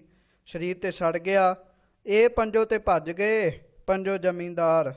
ਪਰ ਕਹਿਣ ਲੱਗੇ ਅੰਦਰ ਅੰਤਹਿਕਰਨ ਦਰਬਾਰ ਦਾ ਜਿਹੜਾ ਜੀਓ ਹੈ, ਜਿਹੜਾ ਘਰ ਹੈ, ਹਿਰਦਾ ਹੈ, ਜੀਵ ਆਤਮਾ ਹੈ, ਉਹ ਕਹਿਣ ਲੱਗੇ ਰਹਿ ਗਈ। ਉਹਨੂੰ ਫਿਰ ਕਹਿਣ ਲੱਗੇ ਗਾਂ ਦਰਬਾਰ ਦੇ, ਧਰਮ ਰਾਜੇ ਦੇ ਦਰਬਾਰ ਦੇ ਬੰਦੇ ਬੰਨ੍ਹ ਲੈਂਦੇ ਹਨ। ਕਹਿ ਕਬੀਰ ਸੁਨਹੁ ਰੇ ਸੰਤਹੁ ਖੇਤ ਹੀ ਕਰਹੁ ਨਿਬੇਰਾ। ਇਸ ਕਰਕੇ ਕਬੀਰ ਜੀ ਕਹਿਣ ਲੱਗੇ ਸੰਤੋ ਤੁਸੀਂ ਇਹ ਗੱਲ ਪੁੱਛਣ ਆਏ ਹੋ ਵੀ ਰੱਬ ਦੀ ਪ੍ਰਾਪਤੀ ਕਿਸ ਤਰ੍ਹਾਂ ਹੁੰਦੀ ਹੈ। ਕਹਿਣ ਲੱਗੇ ਇਹਨਾਂ ਪੰਜਾਂ ਦੇ ਪਿੱਛੇ ਰਹੋਗੇ ਤੇ ਪ੍ਰਾਪਤੀ ਨਹੀਂ ਹੋਏਗੀ, ਅੱਖਾਂ ਦੇ ਪਿੱਛੇ ਲੱਗੇ ਰਹੋਗੇ ਪ੍ਰਾਪਤੀ ਨਹੀਂ ਹੋਏਗੀ। ਇਸ ਕਰਕੇ ਕਹਿਣ ਲੱਗੇ ਛੇਤੀ ਦੇ ਨਾਲ ਹੀ ਰੱਬ ਦੀ ਭਗਤੀ ਕਰਨਾ ਕਰੋ। ਅਬ ਕੀ ਬਾਰ ਬਖਸ਼ ਬੰਦੇ ਕਉ ਬਹੁਰ ਨਾ ਭਉ ਜਲ ਫੇਰਾ। ਔਰ ਇਸ ਪ੍ਰਕਾਰ ਵਾਹਿਗੁਰੂ ਜੀ ਦੇ ਅੱਗੇ ਬੇਨਤੀ ਕਰੋ ਮਨ ਤਨ ਅਰਪ ਕੇ, ਹੇ ਵਾਹਿਗੁਰੂ ਜੀ ਮੈਨੂੰ ਬਖਸ਼ ਲਓ, ਮੇਰਾ ਬਾਰ-ਬਾਰ ਫੇਰਾ ਨਾ ਪਵੇ, ਬਹੁਰ ਨਾ ਹੋਏਗੋ ਫੇਰਾ। ਵਾਹਿਗੁਰੂ ਬਹੁਰ ਨਾ ਹੋਏ, ਬਹੁਰ ਨਾ ਭਵ ਜਲ ਫੇਰਾ। ਸੰਸਾਰ ਰੂਪੀ ਸਮੁੰਦਰ ਦੇ ਵਿੱਚ ਵਾਹਿਗੁਰੂ ਜੀ ਫਿਰ ਮੇਰਾ ਫੇਰਾ ਨਾ ਪਵੇ। ਰਾਗ ਮਾਰੂ ਬਾਣੀ ਕਬੀਰ ਜੀਓ ਕੀ। ਅੱਗੋਂ ਫਿਰ ਰਾਗ ਮਾਰੂ ਦੇ ਅੰਦਰ ਭਗਤ ਕਬੀਰ ਸਾਹਿਬ ਜੀ ਦੀ ਬਾਣੀ ਆਰੰਭ ਹੁੰਦੀ ਹੈ। ਇੱਕ ਓੰਕਾਰ ਸਤਿਗੁਰ ਪ੍ਰਸਾਦ। ਇਹ ਵਾਹਿਗੁਰੂ ਪਰਮੇਸ਼ਰ ਇੱਕ ਹੈ, ਅਦਵੈਤ ਸਵਰੂਪ ਹੈ। ਸਤਿਗੁਰਾਂ ਦੀ ਕਿਰਪਾ ਨਾਲ ਉਸ ਦੀ ਪ੍ਰਾਪਤੀ ਹੁੰਦੀ ਹੈ। ਜੋ ਇਸ ਸ਼ਬਦ ਦੀ ਜੋ ਵਿਆਖਿਆ ਹੈ, ਵਾਹਿਗੁਰੂ ਇਸ ਸ਼ਬਦ ਦੀ ਉਥਾਨਕਾ ਮਹਾਂਪੁਰਖਾਂ ਨੇ ਸਾਨੂੰ ਦੱਸੀ ਹੈ। ਉਹ ਇਹ ਦੱਸੀ ਹੈ ਵੀ ਬਾਂਗਰ ਦੇਸ਼ ਦਾ ਰਹਿਣ ਵਾਲਾ ਇੱਕ ਬੈਰਾਗੀ ਸਾਧੂ ਸੀਗਾ। ਬੈਰਾਗ ਧਾਰਨ ਕੀਤਾ ਸੀਗਾ, ਪਰ ਦਵਾਰਕਾ ਵਿੱਚ ਰਾਮੇਸ਼ਵਰ, ਪ੍ਰਾਗਯਾਗ, ਫਿਰ ਬ੍ਰਿੰਦਾਬਨ, ਜਗਨਨਾਥ ਆਦਿਕ ਤੀਰਥ ਕਰਦਾ ਹੁੰਦਾ ਸੀ। ਕਾਂਸ਼ੀ ਵਿੱਚ ਆਇਆ ਤੇ ਭਗਤ ਕਬੀਰ ਸਾਹਿਬ ਨੂੰ ਮਿਲ ਕੇ ਕਹਿਣ ਲੱਗਾ, ਕਬੀਰ ਜੀ ਆਓ ਤੀਰਥ ਯਾਤਰਾ ਕਰੀਏ। ਤੀਰਥਾਂ ਤੇ ਜਾਣ ਦੇ ਨਾਲ ਵਾਹਿਗੁਰੂ ਪਰਮੇਸ਼ਰ ਦੇ ਦਰਸ਼ਨ ਹੁੰਦੇ ਹਨ। ਤਾਂ ਭਗਤ ਕਬੀਰ ਸਾਹਿਬ ਜੀ ਨੂੰ ਆਖਿਆ ਵੀ ਜੇ ਤੁਹਾਡੀ ਦਰਸ਼ਨ ਕਰਨ ਦੀ ਇੱਛਾ ਹੈ ਨਾ, ਆਓ ਮੇਰੇ ਨਾਲ, ਫਿਰ ਮਿਲ ਕੇ ਅਸੀਂ ਦੋਵੇਂ ਹੀ ਤੀਰਥਾਂ ਤੇ ਜਾਂਦੇ ਹਾਂ, ਹੋਰ ਕਈ ਤੀਰਥਾਂ ਤੇ ਜਾ ਕੇ ਘੁੰਮਦੇ ਹਾਂ। ਇਹ ਗੱਲ ਸੁਣ ਕੇ ਭਗਤ ਕਬੀਰ ਸਾਹਿਬ ਜੀ ਉਹਨੂੰ ਆਖਦੇ ਹਨ, ਅਨਭਉ ਕਿਨੈ ਨਾ ਦੇਖਿਆ ਬੈਰਾਗੀ ਅੜੇ। ਤੋ ਮਹਾਰਾਜ ਭਗਤ ਕਬੀਰ ਸਾਹਿਬ ਜੀ ਕਹਿਣ ਲੱਗੇ, ਬੈਰਾਗੜੀਏ ਦਾ ਅਰਥ ਹੈ ਹੇ ਬੈਰਾਗੀ। ਕਹਿਣ ਲੱਗੇ ਅਨਭਉ, ਭਾਵ ਜਿਹਨੂੰ ਭਉ ਨਹੀਂ ਹੈ, ਭੈ ਰਾਤ ਵਾਹਿਗੁਰੂ ਪਰਮੇਸ਼ਰ ਜੋ ਭੈ ਰਹਿਤ ਹੈ, ਪ੍ਰਕਾਸ਼ ਰੂਪ ਪਰਮੇਸ਼ਰ ਨੂੰ ਬ੍ਰਹਮ ਗਿਆਨ ਤੋਂ ਬਿਨਾ ਕੇਵਲ ਤੀਰਥ ਯਾਤਰਾ ਕਰਨ ਦੇ ਨਾਲ ਕਿਸੇ ਨੇ ਵੀ ਨਹੀਂ ਦੇਖਿਆ। ਨਿਰੀ ਤੀਰਥ ਯਾਤਰਾ ਕਰਨ ਦੇ ਨਾਲ ਉਹ ਵਾਹਿਗੁਰੂ ਪਰਮੇਸ਼ਰ ਕਹਿੰਦੇ ਉਹ ਦਿਸਦਾ ਨਹੀਂ ਹੈ। ਬਿਨ ਭੈ ਅਨਭਉ ਹੋਏ ਵਣਾ ਹੰਬੈ। ਕਹਿਣ ਲੱਗੇ ਬਿਨਾਂ ਭੈ ਧਾਰਨ ਤੋਂ, ਕਹਿਣ ਲੱਗੇ ਉਹ ਅਨਭਉ ਨਿਰਖੌਫ ਪਰਮਾਤਮਾ ਕਦੀ ਵੀ ਪ੍ਰਾਪਤ ਨਹੀਂ ਹੁੰਦਾ। ਪਰਮਾਤਮਾ ਨਿਰਭਉ ਹੈ, ਪਰ ਜੇ ਤੁਸੀਂ ਉਹਦੀ ਪ੍ਰਾਪਤੀ ਕਰਨੀ ਹੈ ਤਾਂ ਤੁਹਾਨੂੰ ਭਉ ਧਾਰਨਾ ਪਏਗਾ, ਡਰ ਧਾਰਨਾ ਪਏਗਾ। ਆਹੇ ਜੀ ਕਾਹਦਾ ਡਰ? ਤੇ ਭਗਤ ਕਬੀਰ ਸਾਹਿਬ ਜੀ ਕਹਿੰਦੇ ਨਿਰਭਉ, ਵਾਹਿਗੁਰੂ ਨਿਰਮਲ ਭਾਵ ਰੱਖਣਾ ਪਏਗਾ। ਭਾਵ ਇਹ ਹੈ ਜਦੋਂ ਕੋਈ ਗਲਤ ਕੰਮ ਕਰਨ ਲੱਗਦੇ ਹੋ ਤੇ ਵਾਹਿਗੁਰੂ ਵਿਖੇ ਵੀ ਵਾਹਿਗੁਰੂ ਸਾਨੂੰ ਰੋਕ ਰਿਹਾ ਹੈ, ਅਸੀਂ ਗਲਤ ਕੰਮ ਨਹੀਂ ਕਰਨਾ। ਕਹਿਣ ਲੱਗੇ ਜਿੰਨਾ ਚਿਰ ਤੱਕ ਉਹਦਾ ਕੋਈ ਭੈ ਨਹੀਂ ਧਰਦਾ, ਉਨ ਚਿਰ ਤੱਕ ਅਨੁਭਵ ਨਹੀਂ ਵੇਖਦਾ, ਉਹਦਾ ਅਨੁਭਵ ਨਹੀਂ ਹੁੰਦਾ। ਤੇ ਅੱਗੋਂ ਫਿਰ ਉਹਨੇ ਆਖਿਆ ਵਣਾ ਹੰਬੈ, ਭਾਵ ਉਹ ਬੈਰਾਗੀ ਕਹਿਣ ਲੱਗਾ ਜੀ ਤੁਸੀਂ ਜੋ ਕਿਹਾ ਹੈ ਇਹ ਗੱਲ ਠੀਕ ਹੈ, ਆਪ ਜੀ ਦੀ ਕਹੀ ਹੋਈ ਗੱਲ ਠੀਕ ਹੈ, ਪਰ ਕਿਰਪਾ ਕਰੋ ਮੈਨੂੰ ਇਹ ਦੱਸੋ ਵੀ ਮੈਂ ਉਹਦਾ ਡਰ ਕਿਵੇਂ ਧਾਰਨ ਕਰਾਂ। ਸਹੋ ਹਦੂਰ ਦੇਖੈ ਤਾ ਭਉ ਪਵੈ ਬੈਰਾਗੀ ਅੜੇ। ਤੇ ਅੱਗੋਂ ਫਿਰ ਭਗਤ ਕਬੀਰ ਸਾਹਿਬ ਕਹਿਣ ਲੱਗੇ, ਹੇ ਬੈਰਾਗੀ ਅੜੇ, ਹੇ ਬੈਰਾਗੀ ਸੋ ਪਰਮਾਤਮਾ ਨੂੰ ਆਪਣੇ ਹਦੂਰ ਵੇਖਣਾ ਕਰ, ਕਿ ਜਾਹਰ ਜਹੂਰ ਹੈ ਕਿ ਹਾਜ਼ਰ ਹਜੂਰ ਹੈ। ਉਹਨੂੰ ਆਪਣੇ ਹਜੂਰ ਦੇਖਣਾ ਕਰ ਵੀ ਜਦੋਂ ਤੂੰ ਵੀ ਕਿਸੇ ਨਾਲ ਵਿਭਚਾਰ ਕਰਦਾ ਹੈ, ਜਦੋਂ ਤੂੰ ਕਿਸੇ ਦੇ ਪਰਾਇਆ ਧਨ ਖੋਹਦਾ ਹੈ, ਜਦੋਂ ਤੂੰ ਕਿਸੇ ਦੀ ਚੁਗਲੀ ਕਰਦਾ ਹੈ, ਤਾਂ ਉਹ ਵਾਹਿਗੁਰੂ ਤੈਨੂੰ ਦੇਖ ਰਿਹਾ ਹੈ। ਕਹਿਣ ਲੱਗੇ ਉਹਨੂੰ ਆਪਣੇ ਹਦੂਰ ਦੇਖ, ਉਹਨੂੰ ਆਪਣੇ ਨਿਕਟ ਦੇਖ, ਤਾਂ ਉਹਦਾ ਭਾਵ ਤੇਰੇ ਮਨ ਵਿੱਚ ਵਸੇਗਾ। ਹੁਕਮੈ ਬੂਝੈ ਤਾਂ ਨਿਰਭਉ ਹੋਏ ਵਣਾ ਹੰਬੈ। ਕਹਿਣ ਲੱਗੇ ਡਰ ਧਾਰ ਕੇ ਪਰਮਾਤਮਾ ਦੇ ਹੁਕਮ ਨੂੰ ਬੁੱਝਣਾ ਕਰੇ ਤਾਂ ਜਮਾ ਵਾਲੇ ਪਾਸਿਓਂ ਬੰਦਾ ਨਿਰਭਉ ਹੁੰਦਾ ਹੈ, ਜੰਮਣ ਮਰਨ ਤੋਂ ਭੈ ਰਹਿਤ ਹੋ ਜਾਂਦਾ ਹੈ। ਬੈਰਾਗੀ ਨੇ ਕਿਹਾ ਵਣਾ ਹੰਬੈ ਜੀ, ਠੀਕ ਹੈ, ਜਿਹੜੀ ਗੱਲ ਕਹੀ ਉਹ ਇੱਕਦਮ ਠੀਕ ਹੈ। ਹਰ ਪਾਖੰਡ ਨਾ ਕੀਜਈ ਬੈਰਾਗੀ ਅੜੇ। ਸੋ ਕਹਿਣ ਲੱਗੇ ਹੇ ਬੈਰਾਗੀ ਅੜੇ, ਹੇ ਬੈਰਾਗੀ ਹਰ ਪਖੰਡ ਨਾ ਕੀਜਈ। ਕਹਿਣ ਲੱਗੇ ਉਹ ਵਾਹਿਗੁਰੂ ਪਰਮੇਸ਼ਰ ਪਖੰਡ ਦੁਆਰਾ ਵਸ ਵਿੱਚ ਨਹੀਂ ਆਉਂਦਾ। ਪਾਖੰਡ ਰਤਾ ਸਭ ਲੋਕ ਵਣਾ ਹੰਬੈ। ਪਰ ਕਹਿਣ ਲੱਗੇ ਵੇਖ ਬੈਰਾਗੀ, ਆ ਜਿੰਨੇ ਵੀ ਲੋਕ ਨੇ ਸਾਰੇ ਪਖੰਡ ਹੀ ਕਰੀ ਜਾਂਦੇ ਹਨ। ਉਹ ਕਹਿੰਦੇ ਹਨ ਸ਼ਾਇਦ ਇਹ ਪਖੰਡ ਕਰਮ ਕਰਨ ਦੇ ਨਾਲ ਰੱਬ ਵਸ ਵਿੱਚ ਆ ਜਾਏਗਾ, ਪਰ ਕਹਿਣ ਲੱਗੇ ਨਹੀਂ, ਪਖੰਡ ਕਰਨ ਨਾਲ ਰੱਬ ਵਸ ਵਿੱਚ ਨਹੀਂ ਆਉਂਦਾ। ਪਰ ਆ ਕੁਦਰਤੀ ਗੱਲ ਹੈ, ਜਿੰਨੀ ਵੀ ਲੁਕਾਈ ਹੈ, ਜਿੰਨੇ ਵੀ ਲੋਕ ਨੇ ਉਹ ਪਖੰਡ ਵਿੱਚ ਹੀ ਰੱਤੇ ਪਏ ਹਨ। ਪਖੰਡ ਕੀ ਹੈ? ਮਾਥੇ ਤਿਲਕ ਹੱਥ ਮਾਲਾ ਬਾਨਾ, ਲੋਗਨ ਰਾਮ ਖਿਲੋਣਾ ਜਾਣਾ। ਮੱਥੇ ਤੇ ਤਿਲਕ ਲਾ ਲਿਆ, ਹੱਥ ਵਿੱਚ ਮਾਲਾ ਫੜ ਲਈ ਤੇ ਕਹਿਣਾ ਵੀ ਰੱਬ ਨੂੰ ਮਿਲਣ ਜਾ ਰਹੇ ਆ, ਇਹ ਪਖੰਡ ਹੈ। ਕਹਿਣ ਲੱਗੇ ਇਹਦੇ ਨਾਲ ਪ੍ਰਾਪਤੀ ਨਹੀਂ ਹੁੰਦੀ। ਤੇ ਅੱਗੋਂ ਵਣਾ ਹੰਬੈ, ਉਹ ਬੈਰਾਗੀ ਕਹਿਣ ਲੱਗਾ ਕਬੀਰ ਜੀ ਜੋ ਤੁਸੀਂ ਆਖਿਆ ਉਹ ਠੀਕ ਆਖਿਆ ਹੈ। ਤ੍ਰਿਸ਼ਨਾ ਪਾਸ ਨਾ ਛੋੜਈ ਬੈਰਾਗੀ ਅੜੇ। ਕਹਿਣ ਲੱਗੇ ਹੇ ਬੈਰਾਗੀ ਮਾਇਆ ਦੀ ਤ੍ਰਿਸ਼ਨਾ ਰੂਪੀ ਪਾਸ ਫਾਹੀ ਨੂੰ ਇਹ ਜੀਵ ਛੱਡਦਾ ਨਹੀਂ ਹੈ, ਨਾ ਹੀ ਮਾਇਆ ਰੂਪੀ ਫਾਹੀ ਇਹਨੂੰ ਛੱਡਦੀ ਹੈ। ਇਸ ਕਰਕੇ ਸਾਰੇ ਲੋਕ ਨਾ ਇਹ ਪਖੰਡ ਕਰਦੇ ਹਨ। ਮਮਤਾ ਜਾਲਿਆ ਪਿੰਡ ਵਣਾ ਹੰਬੈ। ਸੋ ਅੱਗੋਂ ਭਗਤ ਕਬੀਰ ਸਾਹਿਬ ਕਹਿਣ ਲੱਗੇ, ਮਮਤਾ ਨੇ, ਪਦਾਰਥਾਂ ਦੇ ਮੋਹ ਨੇ, ਸੂਖਮ ਰੂਪ ਭਾਵ ਅੰਤःਕਰਨ ਸਾਰਿਆਂ ਦਾ ਜਾਲਿਆ ਪਿਆ ਹੈ, ਅੰਦਰ ਸੜ ਰਿਹਾ ਹੈ ਤ੍ਰਿਸ਼ਨਾ ਦੀ ਅਗਨੀ ਵਿੱਚ। ਠੀਕ ਹੈ, ਸਰੀਰ ਤੇ ਏਸੀ ਦੇ ਵਿੱਚ ਹੀ ਬੈਠਾ ਹੈ, ਪਰ ਜੇ ਅੰਦਰ ਤ੍ਰਿਸ਼ਨਾ ਹੈ ਤਾਂ ਅੰਦਰ ਮਨ ਸਾੜ ਹੀ ਰਿਹਾ ਹੈ। ਅੱਗੋਂ ਫਿਰ ਉਹ ਜੋ ਬੈਰਾਗੀ ਹੈ ਉਹ ਕਹਿਣ ਲੱਗਾ, ਜੀ ਜੋ ਤੁਸੀਂ ਕਿਹਾ ਹੈ ਉਹ ਠੀਕ ਕਿਹਾ ਹੈ। ਚਿੰਤਾ ਜਾਲ ਤਨ ਜਾਲਿਆ ਬੈਰਾਗੀੜੇ। ਅੱਗੋਂ ਫਿਰ ਆਖਿਆ, ਚਿੰਤਾ ਜਾਲ ਤਨ ਜਾਲਿਆ ਬੈਰਾਗੀੜੇ। ਹੇ ਬੈਰਾਗੀ, ਚਿੰਤਾ ਰੂਪੀ ਜਾਲ ਭਾਵ ਜਵਾਲਾ ਅੱਗ ਨੇ ਅੰਤःਕਰਨ ਨੂੰ ਸਾੜ ਰੱਖਿਆ ਹੈ। ਕਹਿੰਦੇ ਹਨ ਅੰਤःਕਰਨ ਸੜ ਰਿਹਾ ਹੈ, ਹਿਰਦਾ ਸੜ ਰਿਹਾ ਹੈ। ਜੇ ਮਨ ਮਿਰਤਕ ਹੋਏ ਵਣਾ ਹੰਬੈ। ਸੋ ਕਹਿਣ ਲੱਗੇ, ਜੇ ਮਨ ਮਿਰਤਕ ਹੋਏ ਵਣਾ ਹੰਬੈ। ਇਹ ਮਨ ਚਿੰਤਾ ਤੋਂ ਰਹਿਤ ਕਿਵੇਂ ਹੋ ਸਕਦਾ ਹੈ? ਚਿੰਤਾ ਦੀਆਂ ਲਾਟਾਂ ਤੋਂ, ਇਸ ਅਗਨੀ ਦੀ ਲਾਟ ਤੋਂ ਕਿਵੇਂ ਬਚ ਸਕਦਾ ਹੈ? ਜੇਕਰ ਜੀਵਤ ਭਾ ਤੋਂ ਮਿਰਤਕ ਹੋ ਜਾਏ, ਮਨ ਨੂੰ ਖਾਹਿਸ਼ਾਂ ਵਾਲੇ ਪਾਸਿਓਂ ਮਾਰ ਲਵੇ, ਕਹਿਣ ਲੱਗੇ ਫੇਰ ਇਹਦਾ ਕੁਝ ਹੋ ਸਕਦਾ ਹੈ। ਅੱਗੋਂ ਉਹਨੇ ਆਖਿਆ ਵਣਾ ਹੰਬੈ। ਕਬੀਰ ਜੀ ਨੂੰ ਆਖਿਆ, ਜੋ ਤੁਸੀਂ ਕਿਹਾ ਹੈ ਉਹ ਠੀਕ ਕਿਹਾ ਹੈ। ਸਤਿਗੁਰ ਬਿਨ ਬੈਰਾਗ ਨਾ ਹੋਵਈ ਬੈਰਾਗੀ ਅੜੇ। ਸੋ ਕਹਿਣ ਲੱਗੇ, ਜੀ ਬੈਰਾਗ ਕਿਵੇਂ ਮਿਲੇਗਾ? ਤੇ ਉਸ ਬੈਰਾਗੀ ਨੂੰ ਕਹਿਣ ਲੱਗੇ, ਹੇ ਬੈਰਾਗੀ, ਜੇ ਬੈਰਾਗ ਧਾਰਨ ਕਰਨਾ ਤੇ ਸਤਿਗੁਰਾਂ ਨੂੰ ਜਾ ਕੇ ਮਿਲ। ਸਤਿਗੁਰਾਂ ਤੋਂ ਬਗੈਰ ਜੀਵ ਨੂੰ ਬੈਰਾਗ ਦੀ ਪ੍ਰਾਪਤੀ ਨਹੀਂ ਹੁੰਦੀ। ਜੇ ਲੋਚੈ ਸਭ ਕੋਏ ਵਣਾ ਹੰਬੈ। ਸੋ ਭਾਵੇਂ ਹਰ ਕੋਈ ਬੈਰਾਗ ਨੂੰ ਰੋਚਦਾ ਹੈ, ਪਰ ਹਰ ਇੱਕ ਨੂੰ ਬੈਰਾਗ ਨਹੀਂ ਮਿਲਦਾ, ਕਿਉਂਕਿ ਹਰ ਇੱਕ ਨੂੰ ਗੁਰੂ ਨਹੀਂ ਮਿਲਦਾ। ਤੇ ਅੱਗੋਂ ਉਹਨੇ ਆਖਿਆ ਵਣਾ ਹੰਬੈ। ਜੀ ਠੀਕ ਹੈ ਜੋ ਤੁਸੀਂ ਆਖਿਆ। ਕਰਮ ਹੋਵੈ ਸਤਿਗੁਰ ਮਿਲੈ ਬੈਰਾਗੀ ਅੜੇ। ਉਸ ਬੈਰਾਗੀ ਨੇ ਅੱਗੋਂ ਪ੍ਰਸ਼ਨ ਕੀਤਾ, ਕਬੀਰ ਸਾਹਿਬ ਜੀ ਸਤਿਗੁਰੂ ਕਰੋ ਮਿਲਦਾ ਹੈ? ਤਾਂ ਉਹ ਕਬੀਰ ਸਾਹਿਬ ਜੀ ਅੱਗੋਂ ਕਹਿਣ ਲੱਗੇ, ਜੀ ਕਰਮ ਹੋਵੇ, ਕਰਮ ਹੋਵੈ ਸਤਿਗੁਰ ਮਿਲੈ ਬੈਰਾਗੀ ਅੜੇ।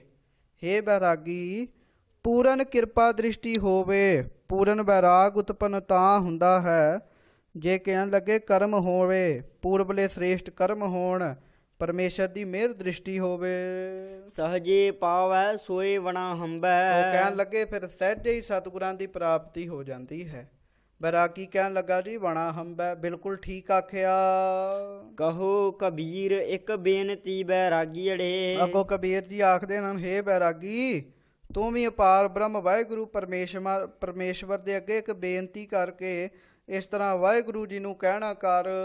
ਮੋਹ ਕਉ ਭਉਜਲ ਪਾਰ ਉਤਾਰ ਵਣਾ ਹੰਬੈ। ਕਹਿਣ ਲੱਗੇ ਉਹਨਾਂ ਨੂੰ ਬੇਨਤੀ ਕਰ, ਹੇ ਵਾਹਿਗੁਰੂ ਜੀ, ਮੇਰਾ ਭਵਜਲ ਤੋਂ ਪਾਰ ਉਤਾਰਾ ਕਰ ਲਵੋ, ਮੈਨੂੰ ਇਸ ਸੰਸਾਰ ਰੂਪੀ ਸਮੁੰਦਰ ਤੋਂ ਤਾਰ ਲਵੋ। ਸੋ ਇਸ ਪ੍ਰਕਾਰ ਉਹਨੇ ਆਖਿਆ ਵਣਾ ਹੰਬੈ। ਸਤ ਬਚਨ ਜੀ।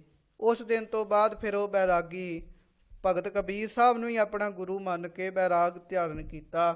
ਦਿਨ ਰਾਤ ਉਹ ਬੇਨਤੀਆਂ ਕਰਦਾ ਹੁੰਦਾ ਸੀਗਾ ਵੀ ਹੇ ਵਾਹਿਗੁਰੂ ਜੀ, ਆਪ ਜੀ ਕਿਰਪਾ ਕਰਕੇ ਮੈਨੂੰ ਤਾਰ ਲਵੋ।